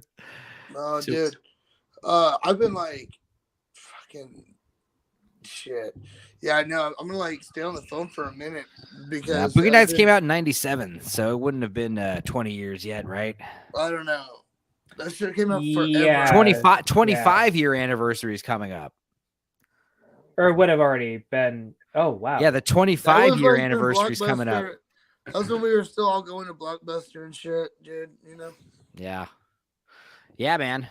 But fuck. What else is going on with you, Queef? You're chilling in for the night, right? Dude, like, okay. This is the problem with yesterday- starting the streams earlier because they always end around midnight. So I'm thinking like, oh, I'll start earlier, end earlier. No, we'll just stream for fucking 5 hours sometimes. You Just never talk about know, man. nonsense. But I was gonna say, like, no, yesterday, dude, I was like basically doing CrossFit the whole fucking day, dude, like moving. Oh, right, bars yeah, at my so- dad's place. Tyler doesn't know Yeah. this, but here in Austin, there was like a massive like winter storm, and all the trees got covered in ice, and all the trees got super heavy, and everyone's fucking trees like lost massive branches and fucking power fucking outages. Dude, my friend is citywide. still, my friend They're is still without power. You know what I'm middle of I'm Austin gonna is still without power. Yeah, I'm gonna release one of the older streams from the Facebook days. That's something I've been slowly doing, was like re-releasing some of the Facebook streams. Like I did a horror episode that I thought I recorded in October of 2020, and then I re-listened to it and I realized like, wait, this is April. Why did we do a horror episode in April? I guess it was like requested. But then like there's another one where I did a stream like after the fucking winter apocalypse that happened in Texas in 2021 of January. Like we had just gone through like the fucking pandemic. Watch Just like The gotta- Shining or something like. And then Fargo. like everything, like we lost, like the whole state lost power basically for like a fucking 5 days. Austin got fucked up because everyone's power went out and then everyone's pipes burst. I because- missed that. I missed that whole thing. I was out of town, I think, during that whole thing. Dude, Tyler's in Canada, so he knows all about like winterizing your pipes and fucking insulating your shit and, you know, right? Yeah, I mean, you Thawing have to your out car. there. Thawing your car out. Yeah, dude. Well, that part.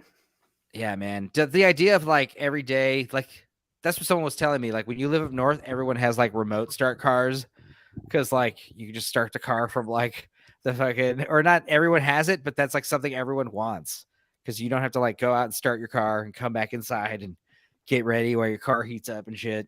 Yeah, gee, I wonder who. I really got to meet these guys. These Tesla assholes, you know. I don't get into the electric cars though. The electric cars are Dude. just a trick to keep everyone landlocked. I do feel like, they, obviously they have their perks, but if you like, not to take it like No. to a bad place, but the whole cobalt mining shit that's coming No, out. exactly. There really is no fucking upside to electric cars. I'm afraid. I'm sorry. I don't We can think there is. pretend, but we can pretend that there are. Right.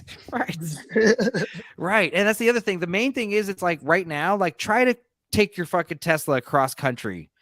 Like go. You can. Yeah, it's very difficult, and they're like charging them up and stuff. It's a pain in the ass. It costs a lot, and it's just like, ugh. But I guess I it's will only- say, it was somebody with a Prius C or whatever.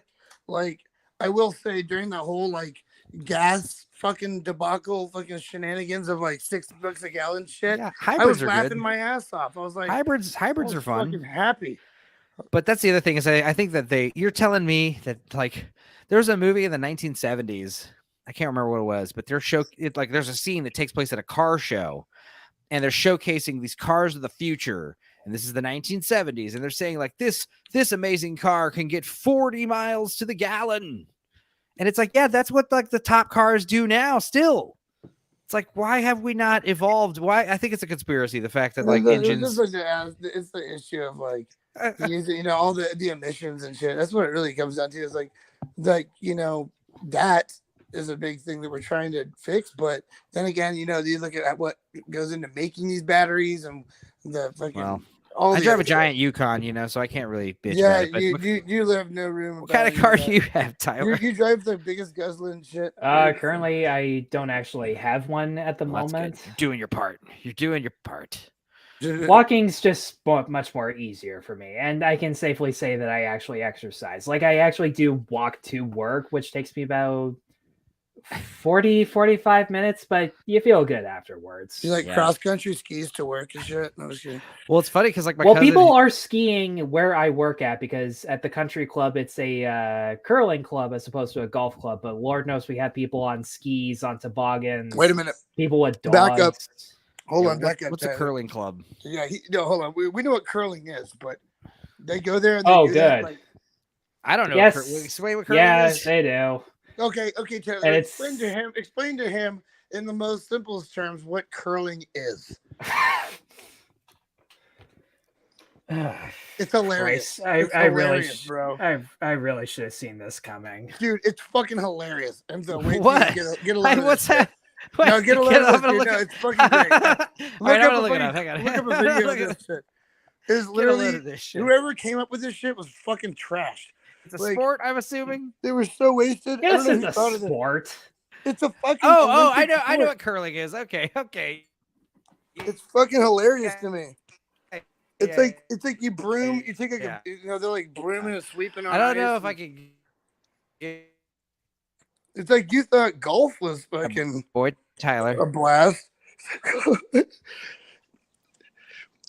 it's definitely its own Just thing. go off the rails. I just don't know who came up with that and like how that got like popular. It's kind of reminds Oh, me of, like, right. Yes. yeah, where they like Well, they sweep so the I've thing to seen get the the what I'm further. seeing. I think it's one of the Yeah, weirdest sports. it's one of those that things there where is. I've seen it before. I still don't really understand. It's like, well, it's like Final Fantasy VII. Like I've watched it a bunch of times. I still don't know what's happening. You know, like I mean, I get the concept. that they're just movie, trying to get Final the Fantasy thing to VII go Advent Children. further. They just want it to go so further. you have like a giant, like, you have like a giant like ice skating rink at your country club. Cool. That's Yeah, it's like the ice is broken up into free sections, so there could be multiple games at once. And here's my Sweet. best way. Here's my best way of pitching it because I actually did curl when I was in kindergarten because my grandma was really into it. She kind of got me into that as like a weekend thing for my parents to say, well, he's playing a sport, he's getting exercise. And I actually, a circle of neighbors of mine go out to this curling club that we rent once a year. We have a good time. We barely see each other for months on end. And here's my best way of pitching it.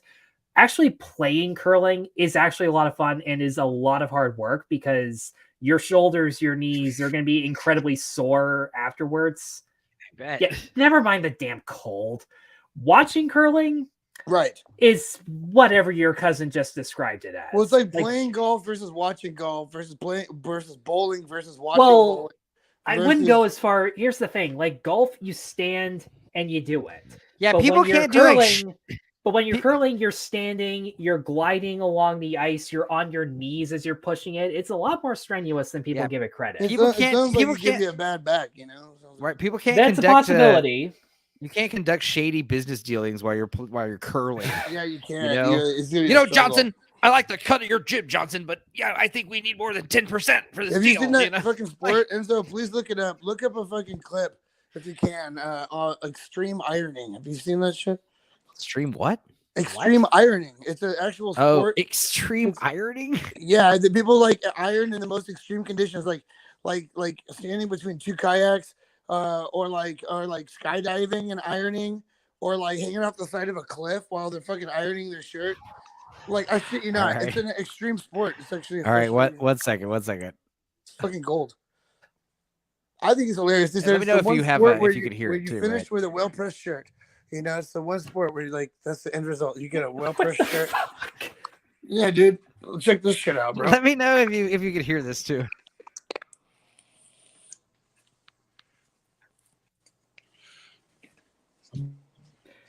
I can't see the video. I'm going, gonna have but to now I look this can. up. I'm gonna have to look this up on my phone. Are you having bandwidth issues? Yeah, my shit's all fucked. Hang on, I gotta turn my camera off, because that'll help. You're using- No, I think it's my I think my camera causes like my PC to overheat or something. Look at this shit. Yeah, dude. I'm telling you, it's wild.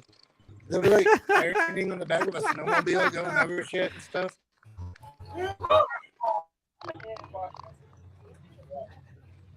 Our noble queen, God save our queen. Send her victorious, happy and I'm pretty sure glorious it's a British thing. over us. God save our It's fucking British. It's always the British. Queef, why? It's how it is, isn't it? It's like super British. Like, Oh, you might want to get out and come back in, Queef, because your mic's getting some feedback. mine is. All right. Your microphone. All right, let me Come back try. on your computer if you can, too. All right, cool. This is insane. What? What?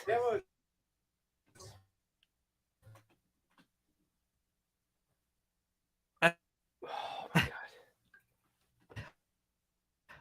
Well, I don't know. no, nobody does. I don't think even these guys do. Well, StreamYard's awful with like screen sharing.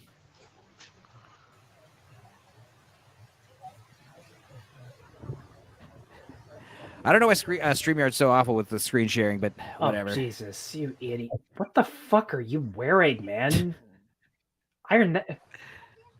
This isn't as extreme don't as iron the, that shirt. as the Fucking last burn guy. it. That was also like, is your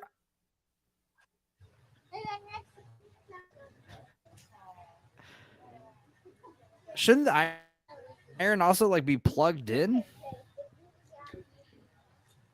Fucked if I know at this point. Jesus, you think you've seen everything by this point.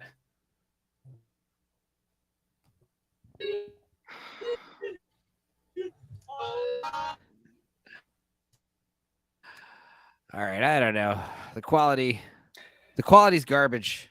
Oh, trust me, Stream people do not need quality to understand how to feel about this. I mean, yeah, it's baffling. I like how okay. This all right. Back to our our regularly scheduled program. Oh my god. Extreme ironing. I'm gonna have to share I this. thought he was saying like extreme irony.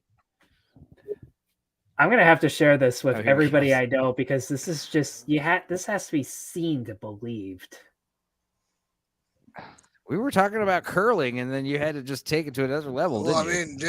mean, dude, you can't admit that's one hell of a sport. With this skydive and iron a shirt, dude, what are you gonna do with that? You know, that's fucking amazing. Shit.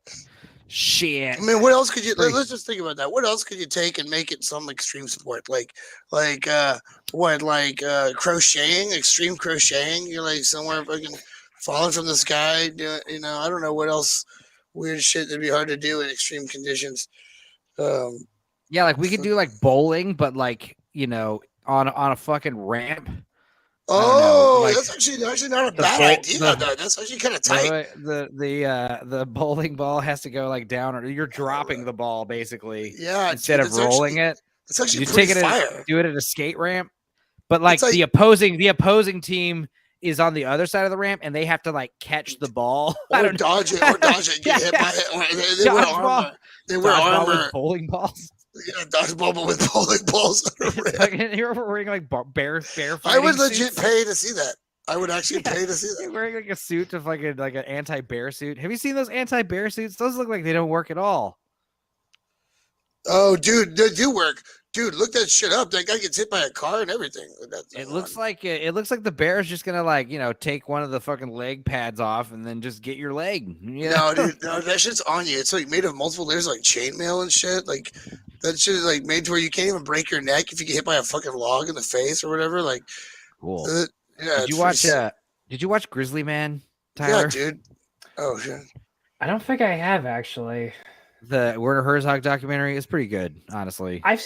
I saw one clip of that and I picked the wrong clip to watch because it was that one where he listens to the tape and I listened to the actual tape too. And I just sat there and went, why the fuck would you listen to it, man? Like, who even buys that? Oh, I listened to it. It is insane. You can hear the bear like eating him fucking as he's like screaming.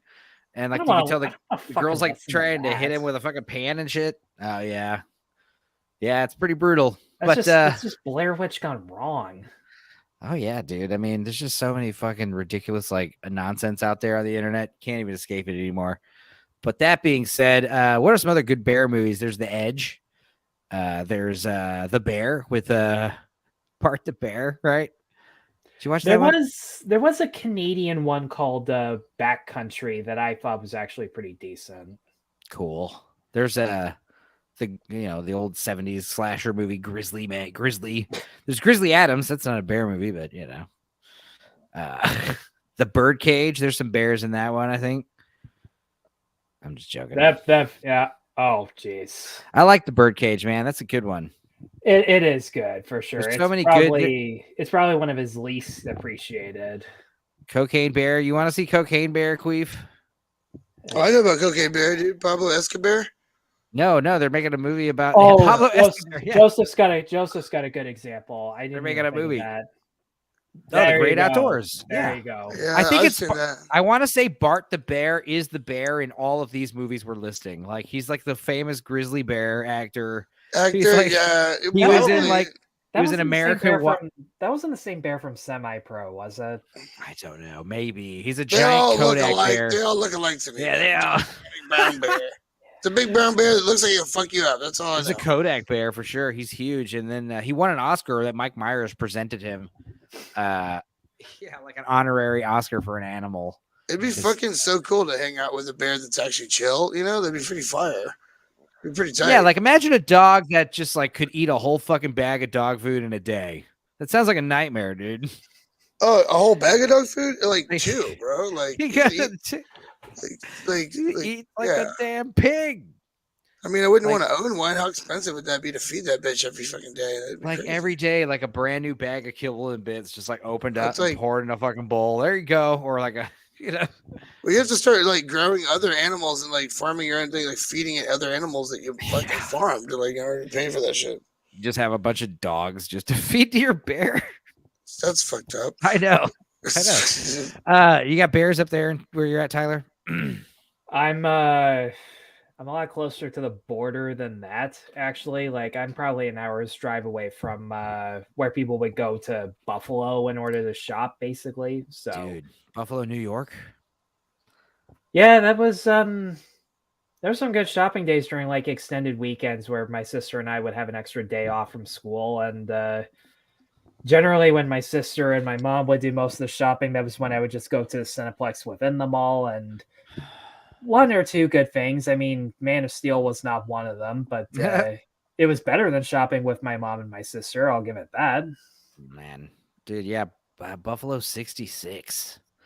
Did you see that one? I'm like such a fucking what's it called? Buffalo In the 66 room? with Vincent Yeah, Gallo. but and you Christina two Ricci. guys are like super hardcore movie nerds, and I just like y'all have seen like a trillion more movies than me. Okay. Like, I told Tyler, like, hey, man, we're going to talk about movies. And then my cousin gets here, we'll just go to Goofy Town. So don't worry about who it. knows what'll happen when I shut But up. but also, like, I was saying with Buffalo 66, that was another one of those movies that, like, got me into, like, filmmaking because there's, like, Boogie Nights. It was, like, right around the time I started getting DVDs, Like, I would buy them from buy.com. Dude, And just they would be shipped to my house, and I would get like a box full of movies, and like it was like the Iron Giant, Buffalo 66, Boogie Nights, Perfect Blue, that dude, anime. Before I lose this, Wow. there's a movie. Rocka. Hold on. These are like pause, the movies pause, that I was like, pause, loving. pause, SLC pause. Punk.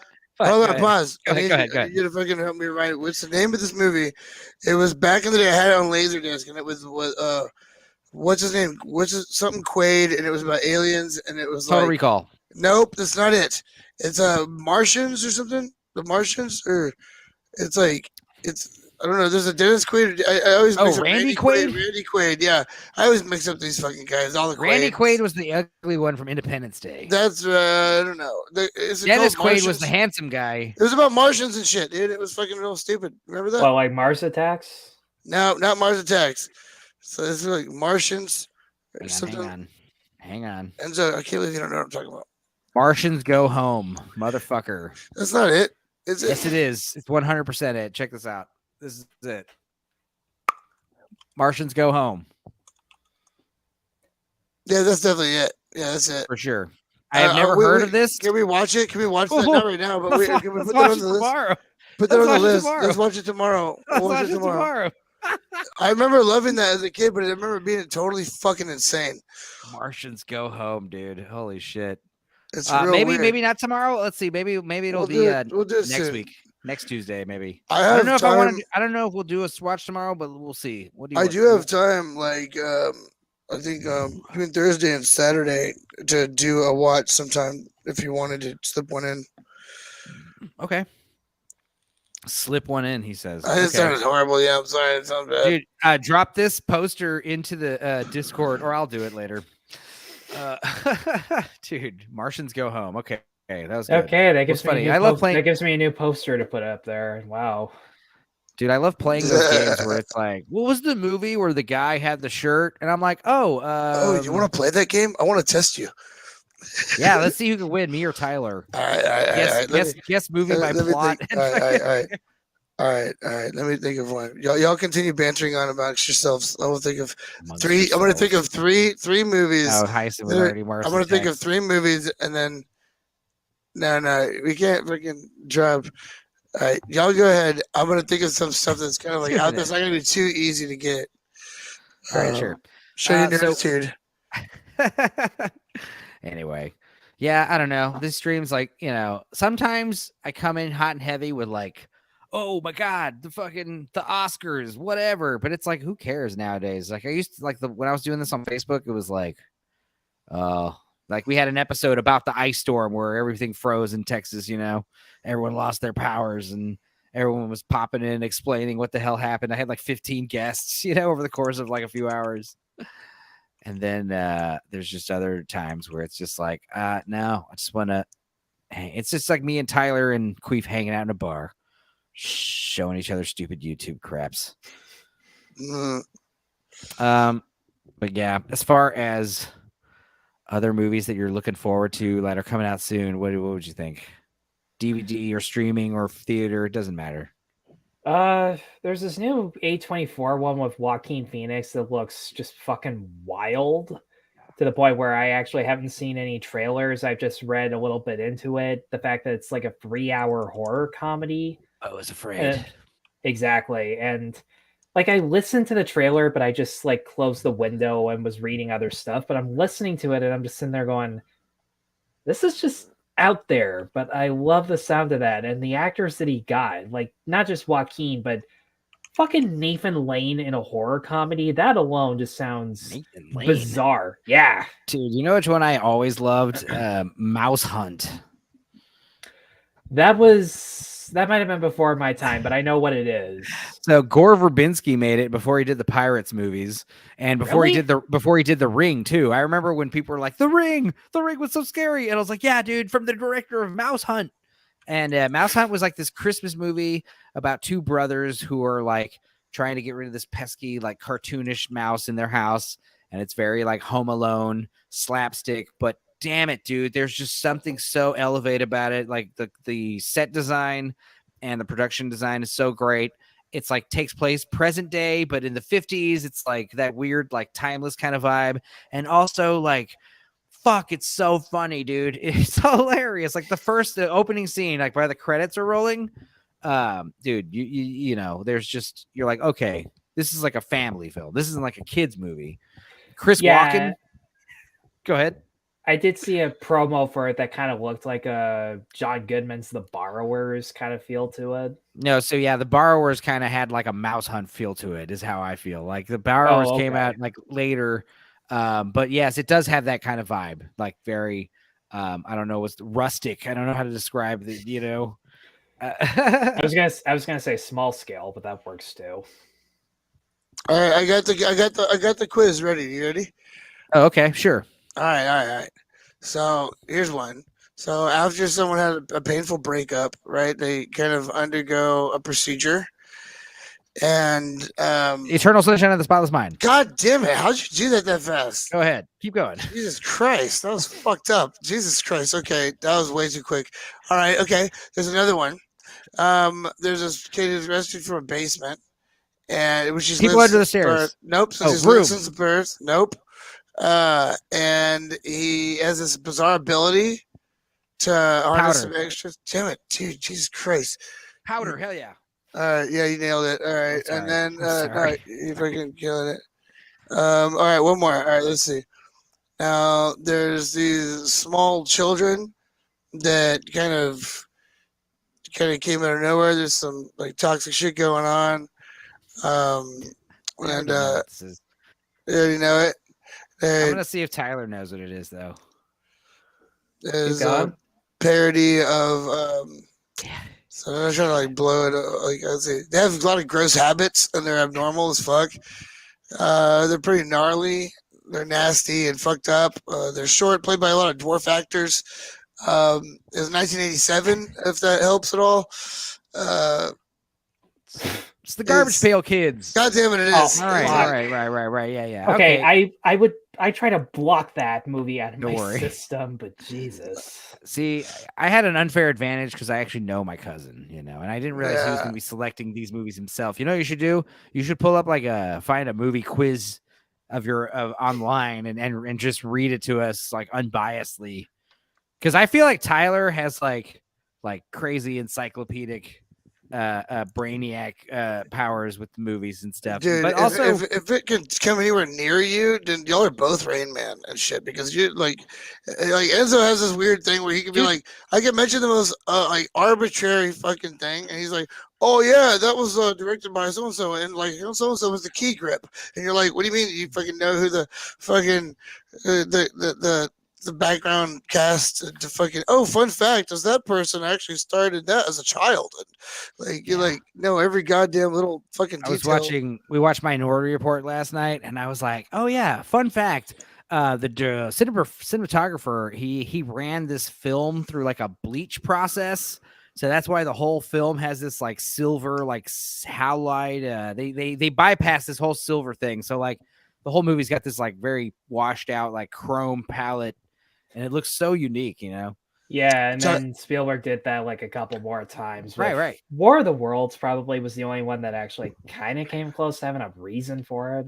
It looks Hey great. Tyler, I want to send you on a fucking Canadian movie fucking treasure hunt. If you can fucking find this fucking film, I bought it on eBay back in the day. It's a Canadian student film from the 1970s. And Oh it's my called, god. It's called Legend. Okay. Now I know that there's another movie called Legend, which is why you have to dig through a bunch of shit to find this. But this is this crazy, and I haven't been able to find a copy of it. I own a fucking VHS copy of it somewhere, and it's one of the trippiest, most fucked up things I've ever seen with the way that they do the exposure of it and like all the weird film techniques that they do. But it's like the most acid-headed fucking thing. It's a Canadian student film from the 1970s called Legend. You got any other input? What's it about or anything? It's about this woman. They're trying to find this woman. Like they try to, she has to change her face. She has to go on a journey into finding this witch or of some kind of a witch or sorcerer or whatever to like give her a new face, to give her a new face because she was ugly and she had to scrub her face with thorns before and all this crazy shit. It's really fucked up, bro. But since you're Canadian and y'all are both movie nerds, if y'all can track that shit down, I want a copy because I can't find mine. And that shit was amazing. Yeah, this is like one of those times where it's like I got that. What the fuck? I've never even what? It's a student film, so it's like, how am I supposed to? I don't know, bro. Y'all are the fucking ones that are fucking masters at that Well, type of shit. was That's what you do. like a recorded VHS or was it like a released VHS with like a box and stuff? I don't even know. I just know I Right. bought the VHS and it was a fucking 1970s film that was fucking amazing. That's the thing. Is like I wonder how many of these movies are just like If you lost thought in time. if you thought Heck was fucking something, that okay, nothing. By the way, Tarnation is still on our list, right? I don't think we should watch that out on any stream, but it's on a list that. By the way, Tyler, if you have not seen the movie Tarnation, it is so freaking insane. This kid, when he was a little tiny child, started recording himself and documenting his life, and his life was super weird and super fucked up. And he like got so much of it on camera, and then he became a professional film director. and actually directed the film Tarnation. He actually became an actual director. I actually got in touch with him at one point. He lives in New York, I believe now. I got in touch with the guy to ask him questions and shit because I thought it was so fascinating.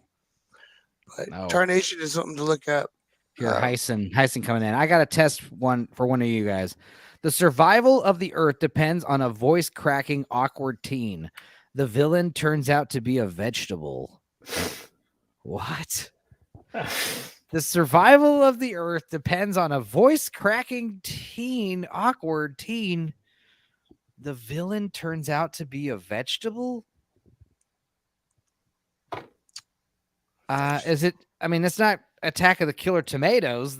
First of all, tomatoes are fruits. Second of all, yeah, but there are some people who still don't pick up on that, so that might be. Tomatoes are berries. George Clooney is fucking hilarious in that one, though. But dude, I don't know. You might have stumped us. Hang on, vegetable villain. I have no idea. I feel like it.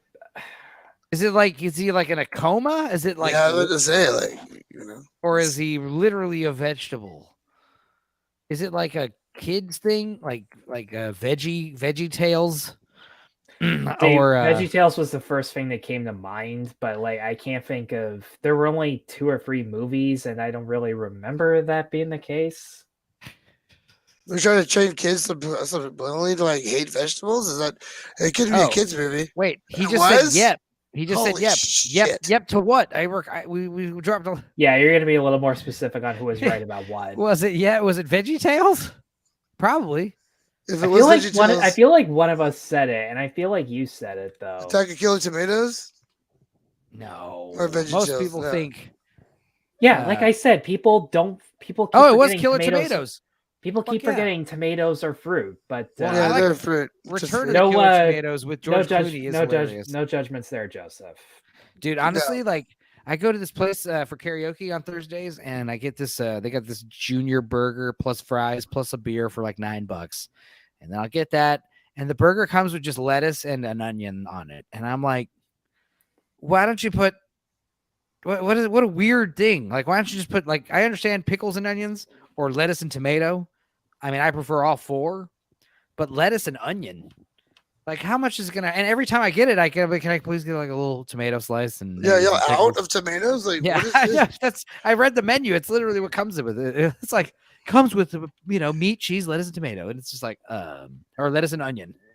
It's like, what the hell? What a weird. I don't know. Are tomato prices or I don't want to know. I don't care. Tomato prices. Yeah, you like cheesy below B movies. That's why I was saying, Heisen, you need to get on this Discord server, man. I remember you sent me your Discord name, but I tried looking you up and it didn't work. So we'll try to do that soon. But yes, I wanted to watch this movie called Time Rider with Fred Ward from Tremors and some other good ones. But it's basically like 1982. He's like a dirt biker in the desert who goes back to the 50s, or I think maybe the cowboy days. I can't remember. But it's basically like before Back to the Future. There was like a Back to the Future movie with Fred Ward. And it's also weird seeing Fred Ward as like a young 20-something-year-old guy because he's always playing like old grizzled characters, But Tremors was one of my favorites,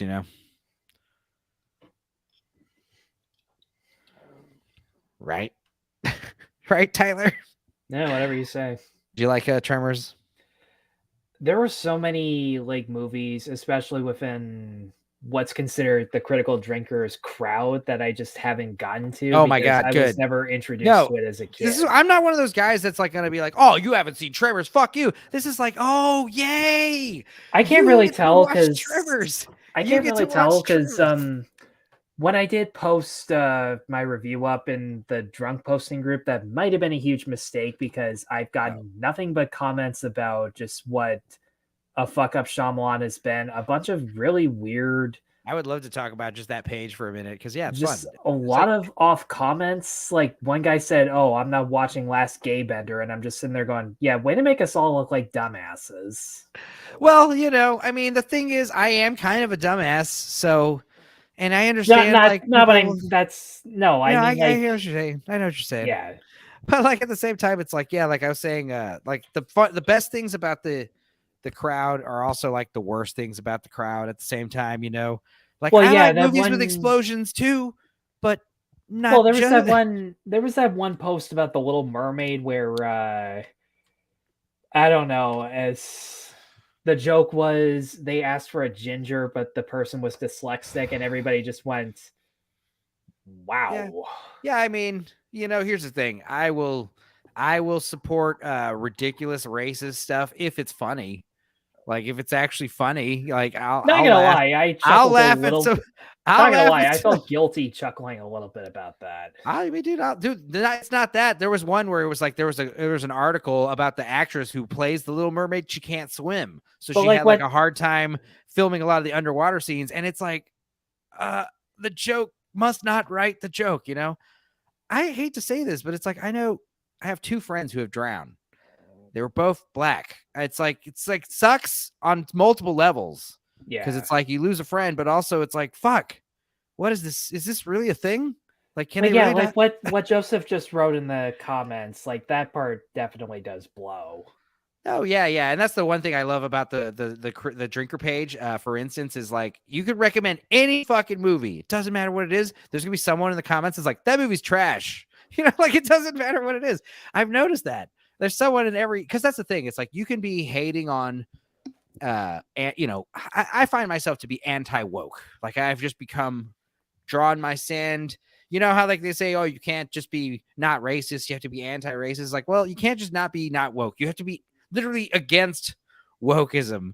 And I understand that, but at the same time, it's like, you know, there is also just being like a racist. You know, that doesn't fly. And also, like I said, it just like gives people, it's like it's just ammunition for like, because like you're always gonna have idiots on both sides. Like I'm sure, like, you know, these wokeists, they hear people like say shit like all the conservatives need to be put into camps and fucking they just need to be done away with. And it's just like, all right, calm down their rhetoric. I remember I posted that fucking article on the drinker page about the Velma lady, and just it was one of these stormtrooper account guys saying that she just had like, you know, just like imagine being like, you know, having the lack of foresight to just like create a self-insert character like that and just have total zero self-awareness about how cringe it is, you know, and also secretly revealing that you're like actually a fucked up person deep inside. And it got like 600 likes on the page, you know, which is insane. And it's still getting likes. But like one guy, he just made the comment, he was just like, filthy cunt. And I was like, you might want to dial it down a hair. And then he responded with the Bugs Bunny no meme. And I was like, all right, that's funny. Like, okay, whatever. I'm not going to fucking try to argue with you, but all right. Yeah, there's nothing nice I can say about that other than Mindy Kaling's not a bad choice voice-wise for Velma, but like in charge of the show, that's a different story. And like, you know, just purposely like, oh, well, let's make Velma purposely frumpy and purposely Indian because I'm Indian. And it's like, it's the same thing. Like, remember when, you know, like Al Pacino, like his best roles are like he played a Colombian, he played a Puerto Rican, you know, like, you know, nobody cared. It was cool. It's called acting. Yeah.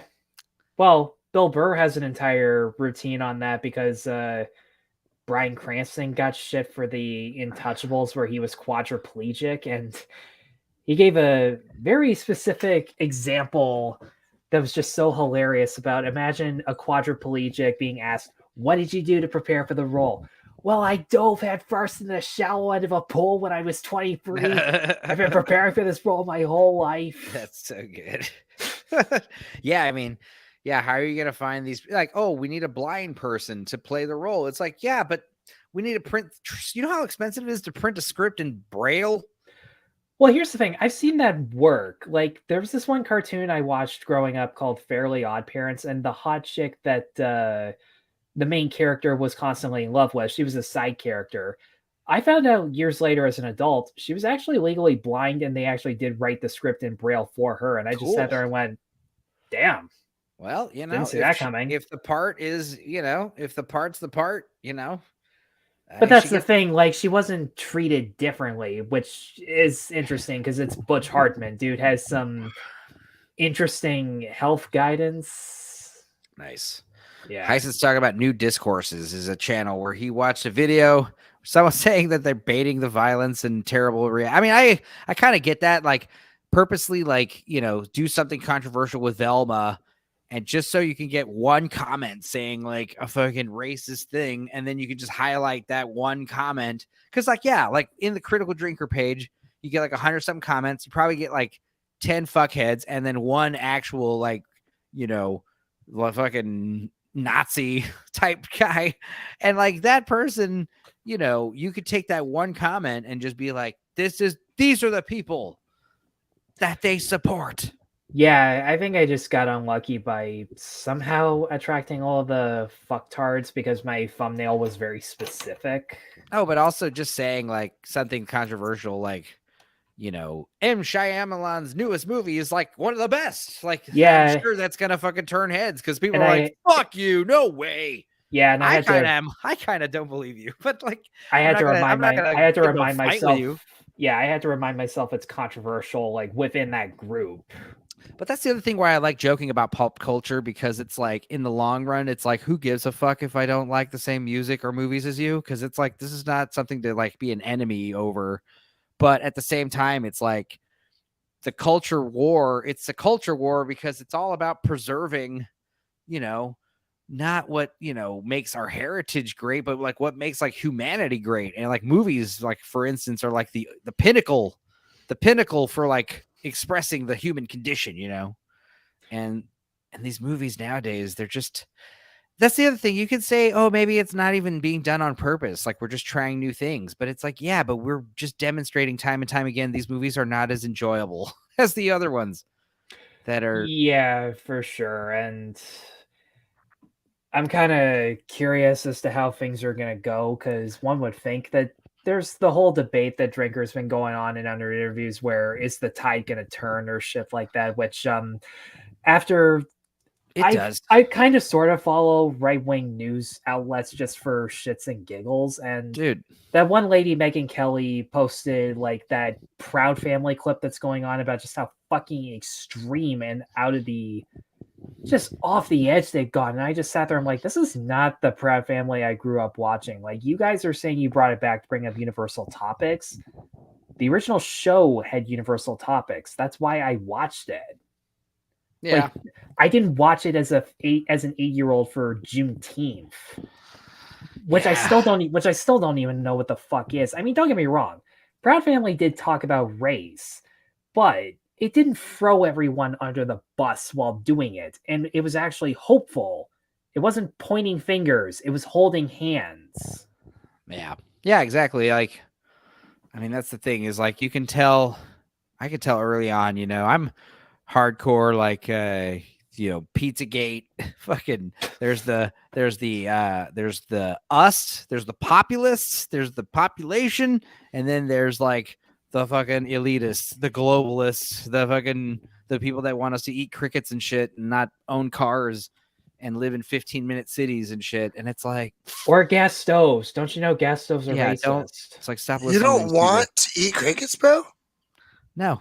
In fact, we were watching, dude, we watched MILF Manor. We watched the first 4 episodes of MILF Manor. First of all, holy shit, disgusting.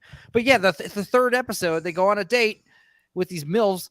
And it's right up your alley. It's not. It's disturbing, dude. It's disturbing. I'm at the age where like 20 is 10 years too young, and like, you know, 40 something, 50 is like 10 years too old, you know?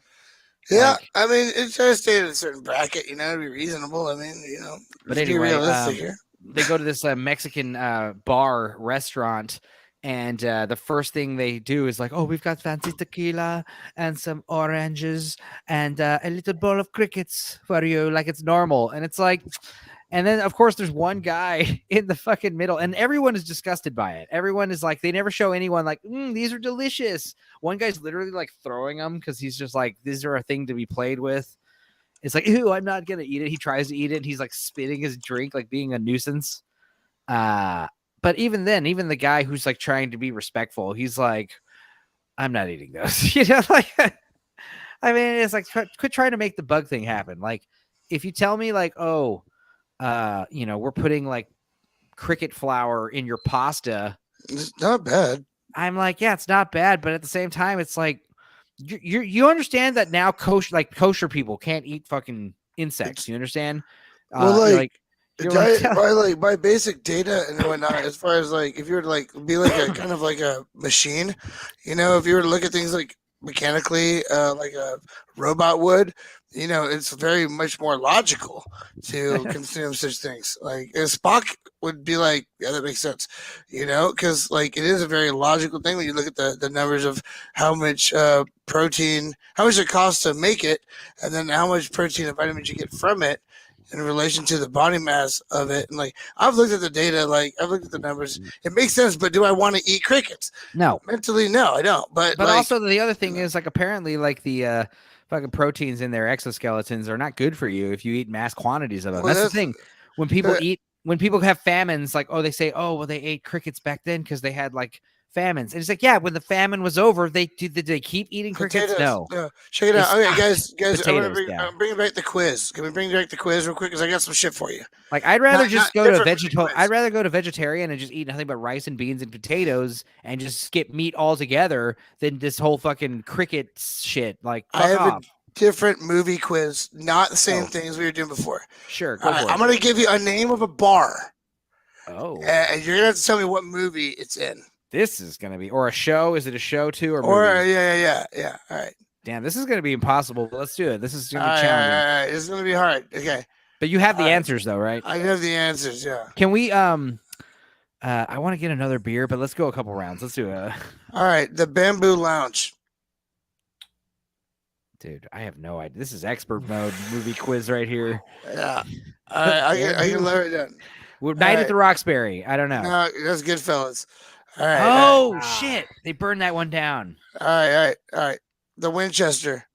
That's Shaun of the Dead. Got it. All right. Rick's Cafe American or American. Casablanca. That's it. Damn, you're good. Rick's Cafe. Bob's Country Bunker. Is that the Great Outdoors? No, No. that'd be funny. That's No. not a Simpsons thing, is it? Bob's No. Country Bunker. Are these actually all movies? Maybe that'd be Yeah, funny. these are from movies. These are from Wow. movies. From Okay. movies. Bob's Country Bunker. I don't know. A war movie, maybe. No, that is actually Bob's Country Bunker comes from the Blues Brothers. Oh, Fuck. shit. Oh, where they Okay. pretend to be. Where they Yeah. pretend to be. The All right, real you better boys. get this one Yeah. in, so I'll be really disappointed in you. The Slaughtered Lamb. Oh, American Werewolf in London. Yeah. All right. Let's see. All right. Now this one might be pretty challenging. I think this one would probably be hard. The Korova Milk Bar. There's no way you're gonna Oh, get that. Clockwork Orange. Shut the fuck up! You're totally fucking insane. Dude, the fact you got that's insane. It's because it's a milk bar. That's how I know. Because it's a milk bar. They drink milk. It's okay. That's fucking crazy. I saw Clockwork in theaters. I should fucking know this. Oh, it's okay. Don't worry, man. This is stupid. Where did you see Yeah, Clockwork man. in theaters? That's crazy. How did you do that? Re-released, I'm Art sure. House. Oh yeah, my Art House feeder has like a He's ton of 50 years old. re-releases. He's 60 years old. It's Tyler. He's 74. What'd you say? All right. I turn Okay. 27 All right. pretty soon, but go on. All right, let's see. I feel like this is gonna get pretty way too hard. Yeah, you I know? thought this was gonna be way harder, but I'm. You're like killing it on a surprising level, and I don't understand. Continue. All right, I'm an alcoholic. That's why. all right. Let's see. Here's the Bull. Raging Bull. I don't know. No, okay, The Bull. that'd be hard. It's from the Beast. From the what? This is from Beast. East. All right. How about I don't even know what that is. I figured you all know everything about movies so far, like lately. It's like on a level that's freaking me out. All right, let's see. The Bang Bang Bar. You're not gonna get that either. Bang Bang Bar. It's from A Western? 1990. It rhymes with Thin Cheeks. All right, you can't do it. All right. It's fine. It's fine. What rhymes with thin cheeks? It's from Twin Peaks. All right. When you say the rhyming thing, that just throws me off completely because all I can think about is thin ass cheeks. Of course. All right. All right. Well, these are all challenging. Like these are probably pretty hard. Okay, the corral. The corral. Mm, It's hard. This is some weird, like next level shit. I don't know, man. Terminator 2, Judgment Day, bro. Oh, that's where you fucking. I need your clothes, your boot, and your motorcycle. Okay. All right, If you had told me Tech Noir, I would have been like Terminator, the first one, easily. I know Tech Noir is the Terminator one. All right, let's see. I'm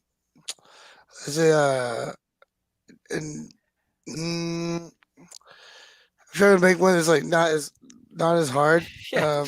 Well, maybe like surprise me. Maybe I'll get one of the hard ones. Like The Crow's Nest.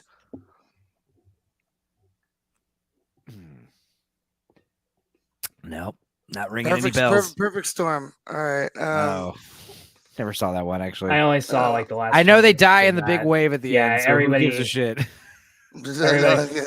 Everybody fucking knows that one, but that part. But this is like next level shit that I'm bringing to y'all. This is some hard stuff here. Like no normal civilian could ever understand these things. And stop hyping it up. All right, fine. All right, fine. Let's see. I'm looking at movies that I know. Okay, The Golden Perch. You have to know this one of you all, please. The Golden Perch. Don't know.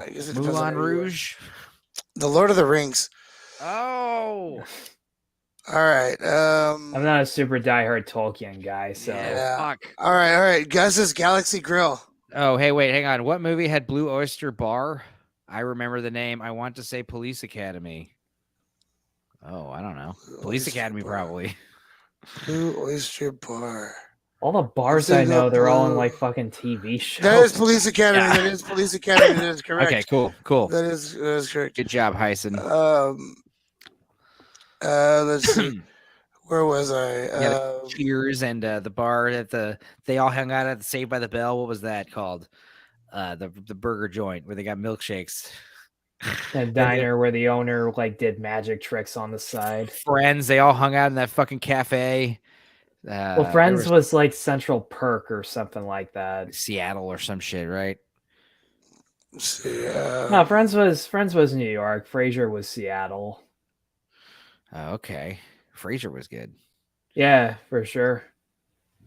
Oh, Nervosa. That was Frasier's coffee bar in Nervosa. There you go. I was actually going to mention that one. That was the one I was going to mention next. But you never answered. But you never answered Gus's Galaxy and Grill. Oh, I'm sorry. Gus's Galaxy and Grill. Gus's Galaxy Grill. Yeah. Is that 1987? That's correct. Spaceballs? That is correct. We both said it at the same time. Give the point to Tyler, please. Tyler. Check, please. Correct. That is correct. Hello, my lady. Hello, my darling. And I love how it was actually John Hurt. John Hurt reprising his role. Not again. Yeah, it's the same guy. Oh, it was. Yeah. All right, Jack's Rabbit Slims. Pulp Fiction. Got it. The Jockey. Ooh, the Jockey. It's a bar that I imagine jockeys hang out at. No, it's a gay bar. It's Shameless. Oh, I didn't follow Shameless. William H. Macy, though. Let's see. The Kit Kat Club. Ooh. Oh, don't know. Indiana Jones? Scarlet. No, sorry, that's not it. Sorry, Cabaret. My bad. Cabaret. Oh. Let's see. What else? We got okay, this one you already know, The Last Resort. I know you know this one. The Last Resort. You know this one. Yes, you do. You know this one for sure, bro. I don't know. Ace Ventura? No. I have no idea. The Last Resort. You, when I say it, you're gonna kick yourself in the dick. Okay. Both of y'all are. Fucking Total Recall, bro. Oh, how would I have known the bar name? It's like they never mentioned it out loud. Yeah, they do. Yes, they do. Even I remembered that. Okay, I'll take your word for it. And okay, man, baby, you wish I had. I maybe wish I had 3 hands. All right, let's see. Let's see. It was let's see. We got a few more. Okay. there aren't dead giveaways because you guys are actually surprisingly good at this. Let's see. I gotta pick something that's like reasonable. That's not totally butt fucking out of nowhere, like completely out of nowhere. Like It's the a Oh, phrase little too butt late at fucking this out of point. nowhere. oh my god, Patty's Pub. That's from a show. Sounds It's always sunny. sunny. There you go. Yeah, dude. Goddamn good. All right. The Peach Pit.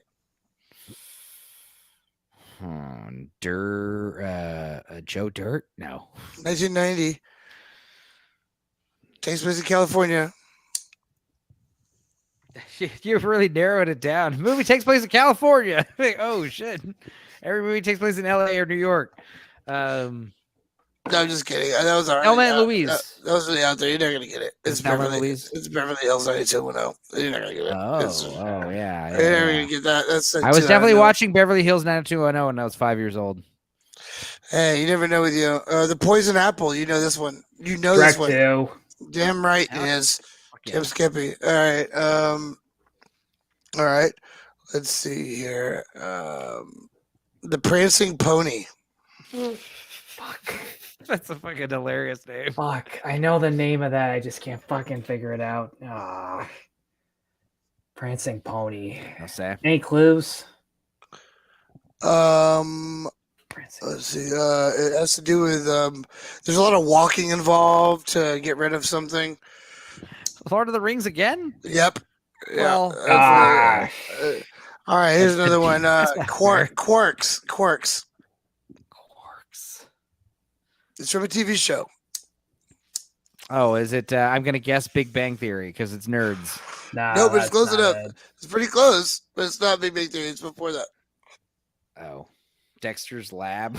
I don't know what the fuck. Star Trek Deep Space Nine, dude. Oh, I knew it was shit. space. I knew it was space related, but like I'm fucked on that one. Yeah. The All holodeck right. bars. Rolf's Tavern. Or Rolf's Tavern. These are all very hard. The only person I know named Rolf is a Muppet, and I'm not. That's going down that- correct. That is correct. It is the Muppets. That is correct. Nailed it. Wow. Hell yeah! That is amazing. That is amazing. Well, I guess my y'all are wow, fucking mutants. my Disney binge did something right. You're- so that's there's that. great. You guys are fucking not normal. I swear to God. What are we doing with two Rain Yeah, Man that's why over we're here? here. I Yeah. know, right? I don't think But it's about. jeez. It's not me versus Tyler. It's like both of us versus Our Queef's fucking questions. Like, mutants. can one of us answer them, and then we both win? Yeah. This is absolutely insane. All right, the Snake Pit. Oh, I'm gonna guess. 1982. Oh, is this another? Is this Indiana Jones? Nope. Fuck. That's 84, I think. It's also known as Taffy's Place. Taffy's Place. Taffy. Who the fuck is Taffy? Oh man. I promise you've seen this movie a fuck ton. 1982. It would be Close Encounters of the Third Kind. Nope. That was 81. What came out in 82? I don't know. No, Godfather. no. Close Encounters was the 70 70s. Yeah, 79. You're right. I saw the Shit. 40th Yeah, right. anniversary Do in you want theater. Like another that hint? was awesome. Yes. You want another hint? It rhymes with Oh no, those throw me off. Yeah, go ahead. Maid Gunner. Blade Runner. Oh Jesus! Wow. It rhymes with Maid Gunner. It's a It rhymes. maid- It it's rhymes a maid with. with a machine gun. It- Just it like, See, this last comment, I'm just waiting for that bar from that movie to pop up. Oh, Roadhouse was Deuce. The that's the beginning of the movie. Deuce, The yeah. it's called something Deuce. The something Deuce. But there's a bar at the beginning. I think the bar at the beginning is just called Roadhouse. That's the one where the guy is all like, right, I need a Double bouncer. Deuce. The Double. double We Deuce. got- Thank we you. got- Thank you. we got a miniature speed round. Okay, real fast. Okay, here we go. Y'all gotta be quick on the draw because y'all gonna get this too fast. But here we go. You ready? Fuck off. Titty Twister.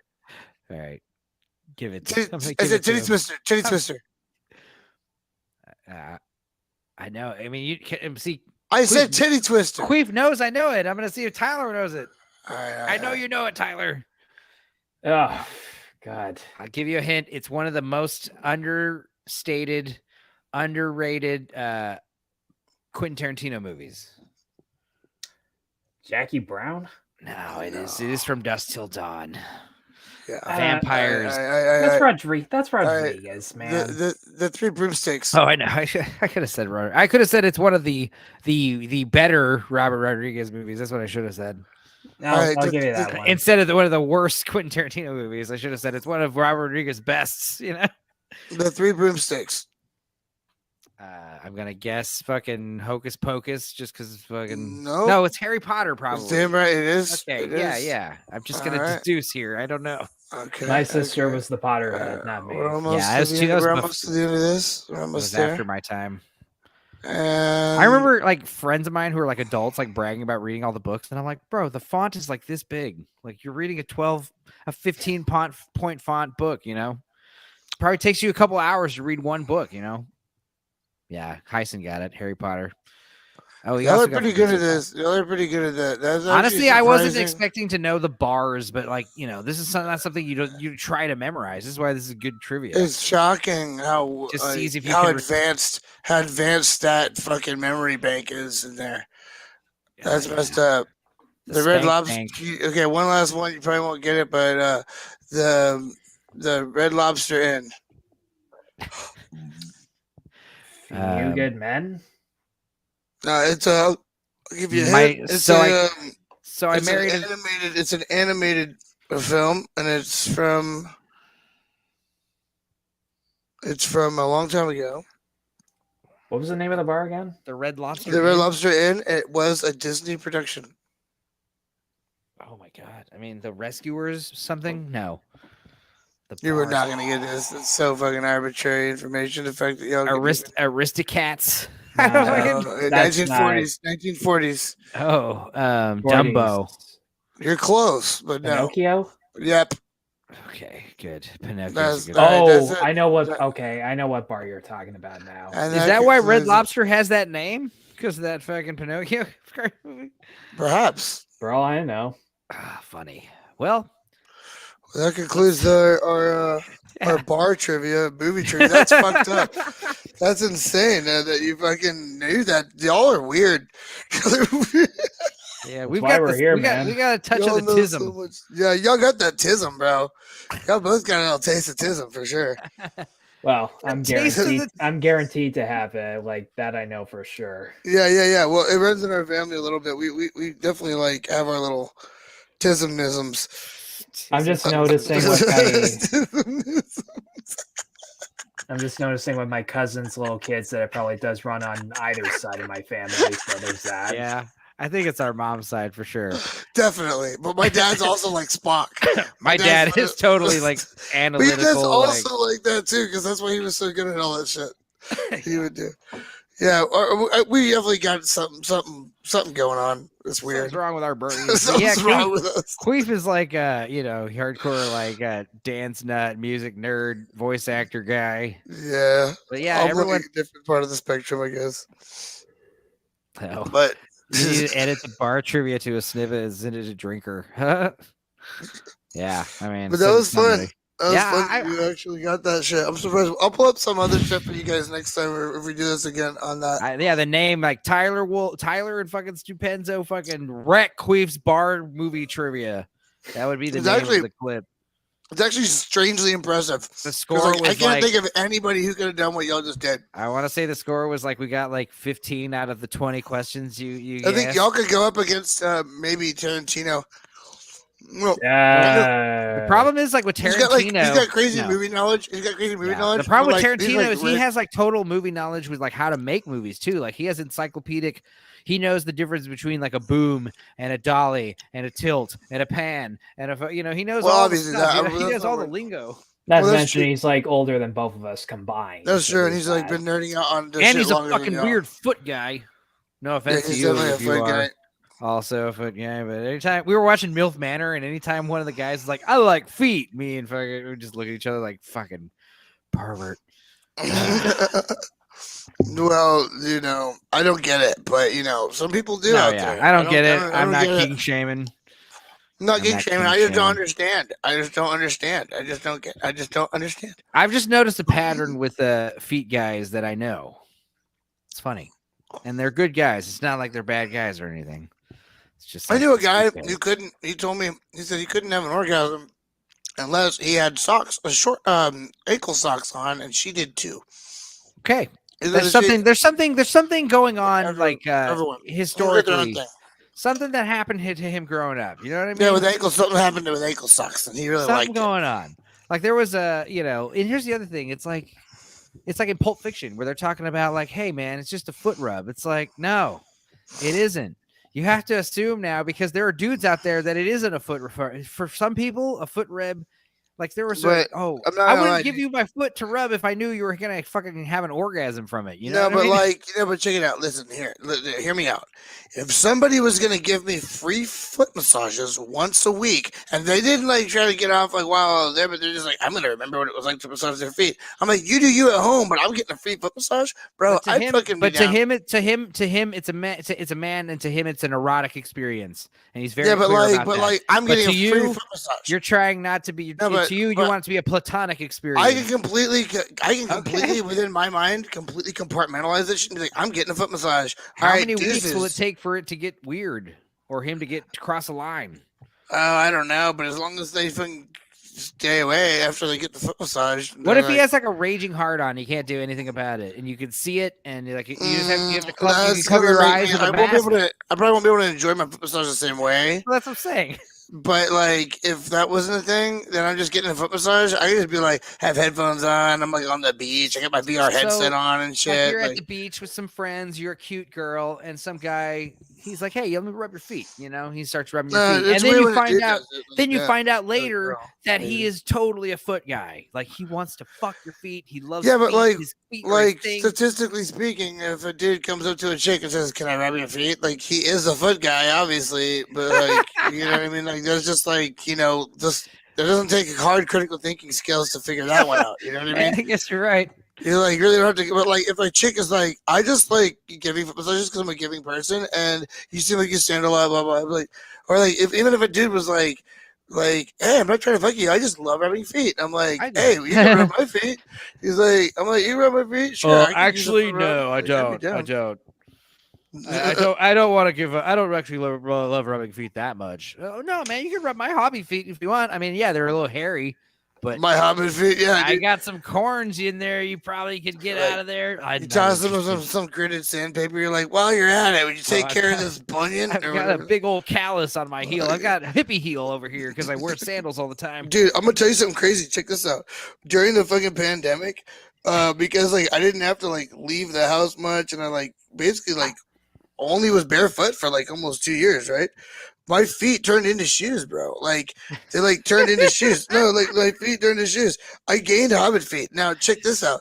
I was able to like if like someone broken glass had happened or something like that, like not like I was like freely walking on it or whatever, but like in the off chance I stepped on it, my feet were so thick. Like they're better now, but they're still like I still got some fucking hobbit feet now from the pandemic. But it gave me like that, that Man versus Wild or what was that? Shit?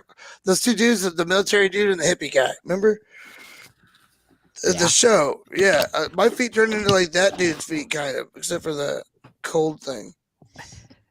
Yeah. You know what I'm talking about. Well, I was gonna leave too to get a beer, but Tyler's like, I know. "Let's I'm actually about to. I gotta dip out. 'Cause I gotta fucking do a few things before I crash out, and I'm fucking tired after. Oh, but you're gonna dip out for good? I don't know. I've got to do a couple of things before I fully get too tired because I just have to tackle a few things real quick. But I'm not necessarily going straight to bed or anything, but I have been up for almost 24 hours now. So. All right, then. Well, maybe let's just I don't know. Let's pull up the Mid Journey and make like one or two things, and then we'll call it a night. And I won't get another. Beer. Okay, no. I'll be right back. I gotta take a piss and grab some water. Anyways, you go grab a beer. Okay. Don't worry. I'll go grab a beer. All right, we'll leave the stream silent for a second. Yeah, we'll have some dead air. You can play some of that. Play some of that 1970s. Joseph, play some of that yeah, 1970s music. Joseph, if you could please think, Hyson, if you could think of another movie to guess for plot, type it in the comments, and when we come back, we'll try to guess the movie. All right. Here's Sounds of the Supermarket. That's right. My fucking jam. My fucking jam right there, bro.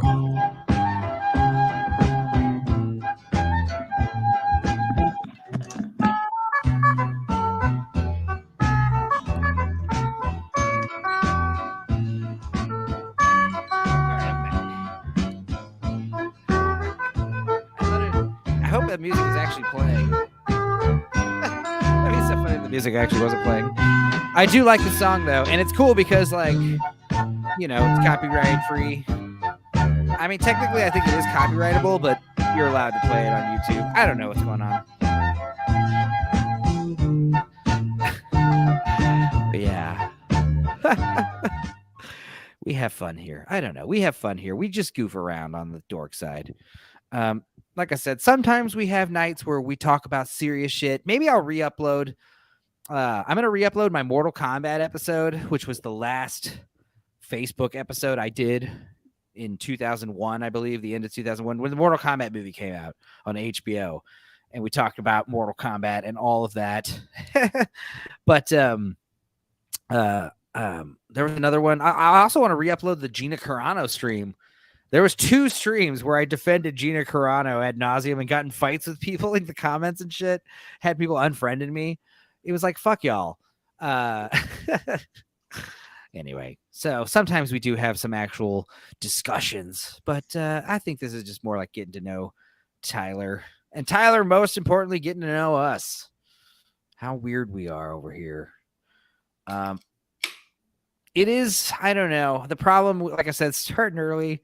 I did open a 3rd beer. I don't know how much longer we'll go, I guess. Queef, he's got to leave. But if Tyler's down to stick around some longer, and if you get some more guests, you know, anybody wants to come in, you know, by all means. Who knows? We might go all night. I think I could go at most till like, 12-ish maybe. I could probably go a couple more hours. But if we only do 10, 20 more minutes, that works too. I could also do stuff around this house, make some food.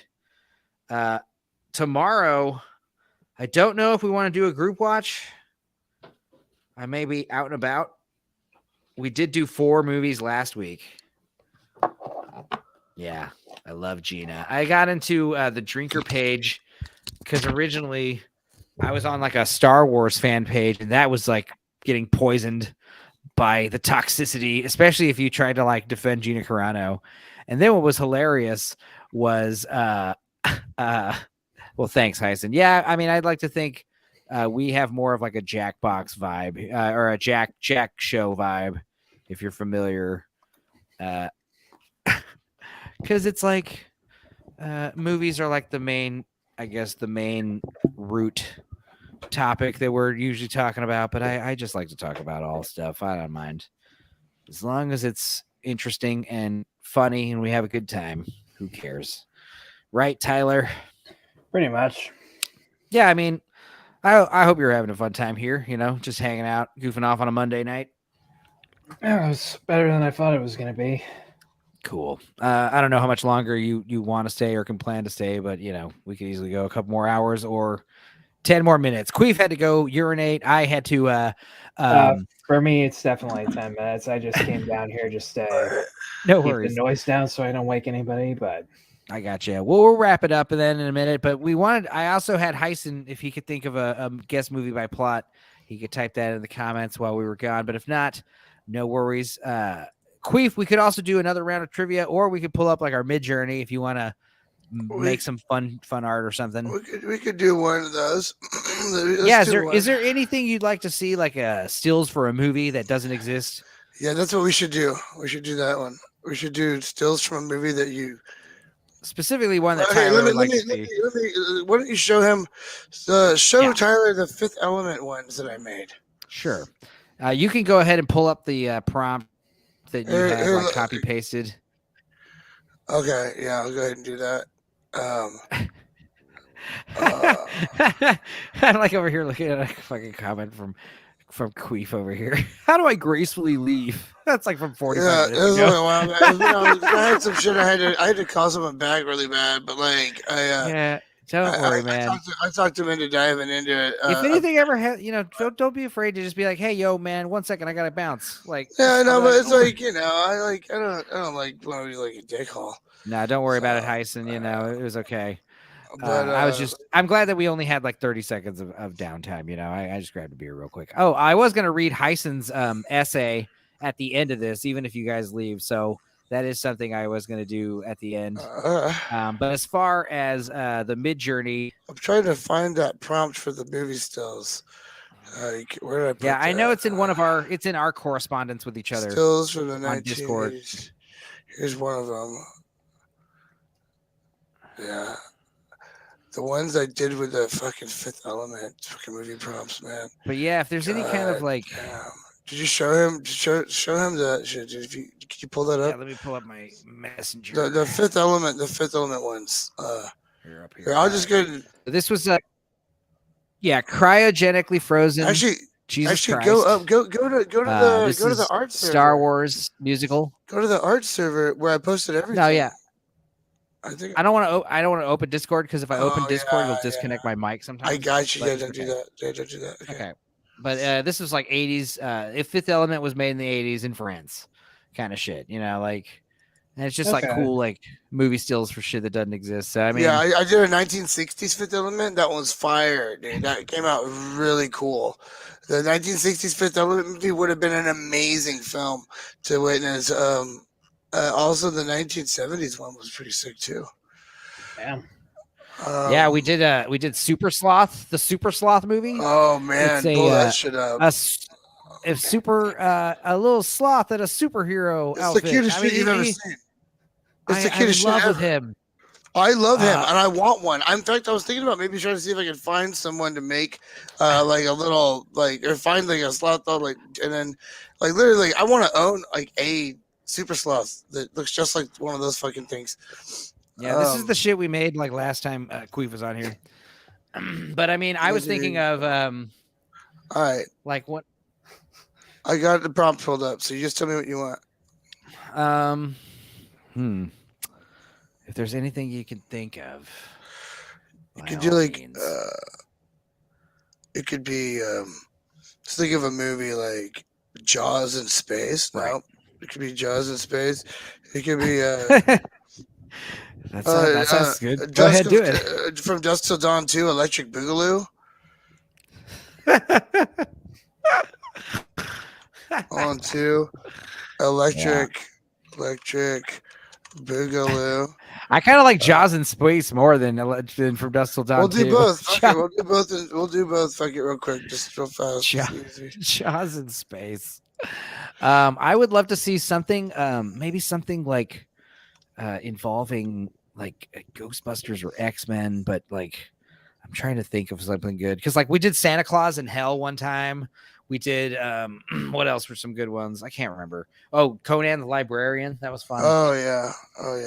The comic book we did. Yeah, that was good because those were actually lesbian cyborg was cool too. Oh right. Lesbian Okay. Cyborg. Let me think. Let me think here. Fun, crazy movies that don't exist that I would love to see.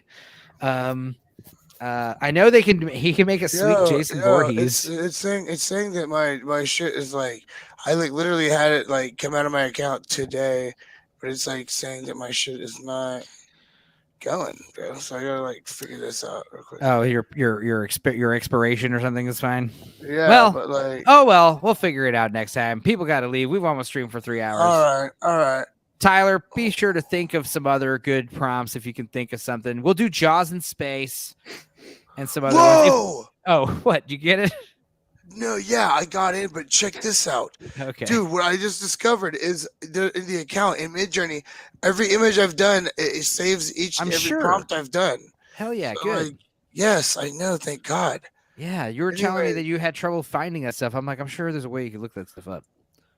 Well, we can still do the ones, or we can call it and do that next time. No. If you can do Jaws in space, I can I'll stick do it. around for Jaws. I mean, Tyler, if you have to leave at all, please feel free to dip off. But I think this just about does it for me. But this has been a pretty good stream.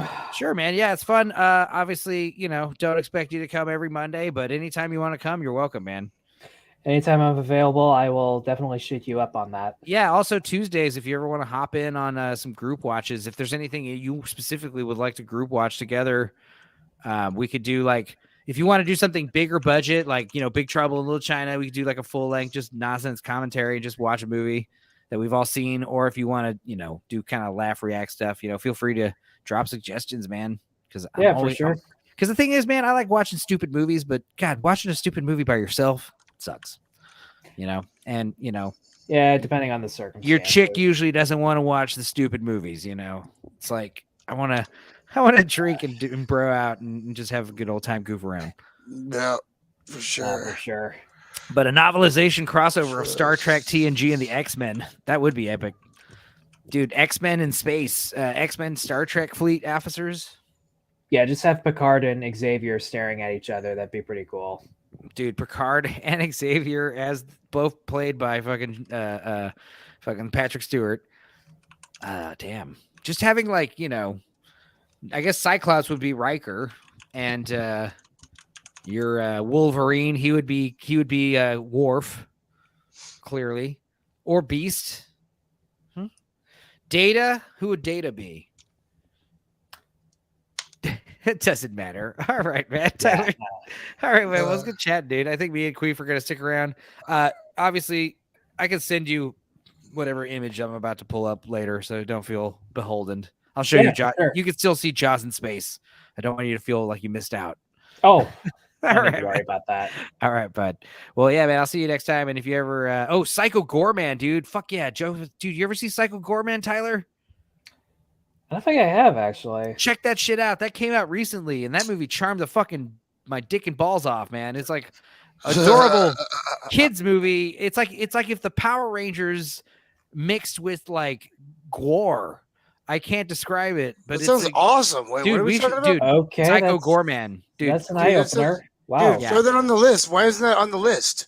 I have to watch that. No, I have to see whatever that is. Dude, we can watch that Tuesday, actually, because next week I wanted to do a full commentary movie. All right, well, my shit's not working on this. I've got to figure out what's going on with the subscription, but I'm not going to get charged twice, so I'm not going to click subscribe. I got to dive into this, so we'll call it. Don't worry about it, man. All right, well, I guess you guys can bounce out of here. I can close this out. I'm going to read Heisen's poignant speech. All right, I'll listen manifesto. to this speech, so I will see you later, Tyler. Nice to meet you, brother. You as well. All right, Tyler, man. Take it easy, man. Have a good day. You too. Yeah. Heisen, loves PG. I love how it's PG. Psycho Gorman. Well, yeah, he's basically doing a rant about the woke movie stuff, and I guess I'll it's a rant. Here. As most of you know by now, one of my favorite hobbies is sharing thoughts and ideas about /from/with media critics. This morning, I wrote a piece regarding issues with modern entertainment. Not all of it, but definitely a majority, and mostly based in large film companies in the United States. I've been debating about sharing this article openly because of the controversy involved. I know I'm going to get a lot of shade thrown my way for speaking out on things that I do, but if I stay silent for fear of the results, then I guess that would mean that I'm not as serious about raising awareness as I claim then, eh? So I decided to share it in full and unaltered here on my own feed rather than just with my group. Below, you will find the piece that I wrote along with the link, the source material that I referenced that inspired it. Okay, and we begin. Whether folks agree or disagree, it's definitely something to think about. So I've been doing some thinking lately based on going back and rewatching the Drinkers video essays on why modern movies suck. He's on point with all of it. And I know this is an ongoing series, but I thought I'd throw my voice into the fray. Unfortunately, I'm not much for creating videos. I'm better equipped for the written word. So here are several reasons that I'm growing to hate modern entertainment. Entertainment in quotes, mind you. Encompassing movies, shows, and video games. Number one, they are lending to the downfall of civilization. Now that might sound a bit extreme, but it's also absolutely true. And I intend this piece to get people thinking about it. The whole point of entertainment is to be a form of escapism. When the world batters us down, we're supposed to have something to occupy our minds to remove us from current real world issues so we can let our minds wander away from stressful thoughts. However, The majority of modern projects are getting politics shoehorned throughout them, mostly, but certainly not limited to, identity politics. We're losing our escape from our dismal reality, and therefore it's having an obvious effect on mental health as a whole in general. I'll talk more about that later in a little bit. Number 2, hypocrisy. The trope of we hate how things have been done to us, but it's okay when we do the same thing. If you feel slighted, whether imagined or not, wouldn't it be more progressive to show a better way to move forward rather than turning the tables and staying in the same place just with a different lead? Proof that it's not progress that they really want from the agenda. An all-ethnic cast is empowerment, even if it's only one ethnicity, so long as it's not Caucasian, and I internally do not say white because there is still diversity among those labeled as white. Not every person of a similar skin tone has the same backstory or culture. The United States specifically is based on immigration. People come from different places and at different times. Some whites didn't even get here until after a lot of tragedies occurred, yet they are still being held accountable for them. If a Caucasian imitates another culture, remember, imitation is the highest form of flattery. It means we like your idea better than our own. It's called appropriation. Yet they are buying up all these franchises, something else I'll delve into deeper in a moment, and changing things entirely and labeling it as empowerment, when the only difference is that it's mostly being done out of spite rather than respect, even if misrepresented. Number 3, delusion. The word diversity gets thrown around a lot, but what it actually causes is division. We're not being shown inclusion, but rather exclusion. Antonyms are being used like synonyms. Number 4, confusion. It seems a lot of people fell asleep in school. Statistically, logistically, logically, and objectively, the understanding of society is skewed. You cannot be both a repressed minority and the moral majority at the same time. Also, we seem to be ignoring the definitions of certain words like racism and sexism, as if only one piece of the puzzle is capable of it, but the rest are immune to it. Number 5, false virtue signaling. It is pretty much common knowledge that these big companies are pandering rather than supporting empowerment. How things are represented differently for Eastern audiences. They are very blatant that it's about attempting to gain profit rather than actually trying to change things for the better. But instead of being viewed as the enemy that they are, these causes would rather blame the past villains. Let's be honest. Some of our ancestors did pretty heinous things, but that is not limited to a certain demographic, as they would like you to believe, instead of the present ones. Number 6, on the tail of that, we also seem to be confused as to what virtues really are. I was always taught that patience is a virtue, yet modern society, as well as their fictional counterparts, expect immediate action and results. The traits of most modern-day protagonists are no different than those of past antagonists. Most story leads these days are narcissistic, condescending, using emotions over logic, and in some cases, just straight-up evil. The heroes aren't heroes anymore. In the past, we occasional anti-hero like Punisher, Deadpool, etc. are novelty. Nowadays, it seems that they put more emphasis on the anti part of the term, and that's the predominant trait rather than the exception. Number 7, rewarding laziness. These big studios hide behind the shields of virtue rather than accept constructive criticism. If someone fails, it is because of a review bombings from ists and phobes, not because they are being lazy with production. However, there is a flaw with this thinking. If something is able to be review bombed in the first place, isn't that an indicator that it's not good enough to draw enough fans to support and counteract these supposed negative haters? Kind of telling on themselves while using this tactic, I would say. Number 8, dumbing things down. In old days, audiences were allowed to think for themselves as to certain meanings of things in entertainment. Now they spell it out for themselves as to certain. Now they spell it out and tell audiences what it's all about. Most big studios now are all running on already established stories instead of showing much creativity, and heaven forbid we promote free thinking. Number 9, predictability. This trails the above point. Modern entertainment has become so formulaic that within the first few moments, we can determine about 80% accuracy, and that's downplaying it. What's coming next? Number 10, counterproductivity. If all these stories of the past were so problematic to the agenda, then why are we constantly revisiting them? Why are established franchises being warped and twisted? Some people think it's because they are already existing fan base, and therefore it includes a customer base to profit from. However, despite all the critical complaints of this practice, it continues to happen. Instead of making their own stories to deliver the message they wish to convey, they are obliterating the standings of the messages previously delivered.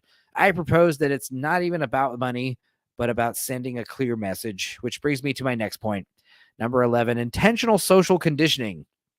All of the points that I have mentioned above are leading to this. I'm not against doing away with previously socially accepted norms that were actually detrimental to society. However, this ain't that. If you emasculate the men and teach the women to focus on themselves rather than others around them, then who will be there? Who will there be to lead the revolution that is so needed in this day and age? Nobody. And that's the point of how and why these mediums are being saturated with agendas, and that they are. It's not to empower anybody, but to make us more chaotic against each other. We used to see stories that involved a team of people that use their differences as strengths, but instead we are being shown that differences are weaknesses, and that we all need to be in the same mindsets. In theory, that sounds good, but in reality, it's actually very harmful. There is a time and a place where all the different viewpoints and attributes can be a great asset. That narrative used to be those who forget the past are condemned to repeat it, but it has become let the past die, kill it if you have to. One has to wonder whom this complete shift of a narrative is benefiting. Just saying. Would love to hear your thoughts on the points and also any additions you may have, fellow drunkards. I want to thank everyone that took the time to read all of this. I know it's pretty lengthy. Alas, that is all I have for today. Go away now. Yeah, I was halfway through and I realized, holy shit, this is long.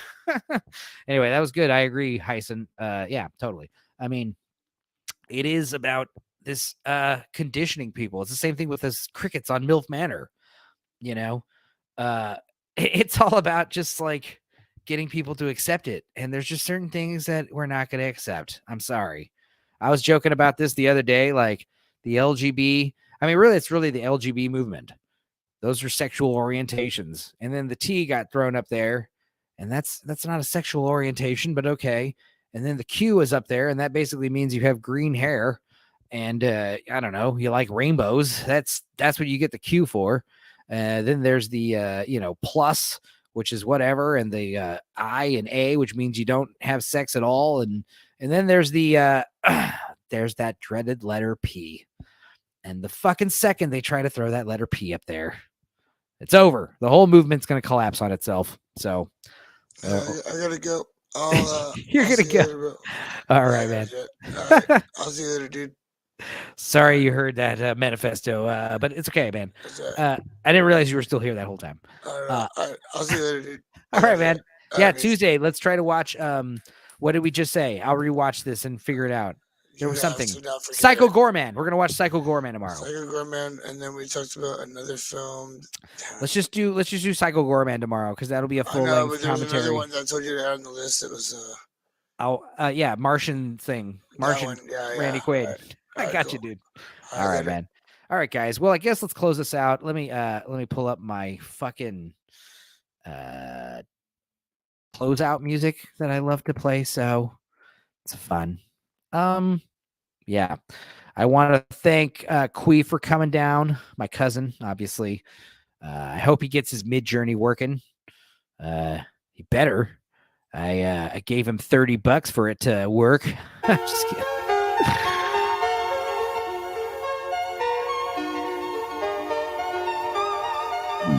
Yeah, there's a lot.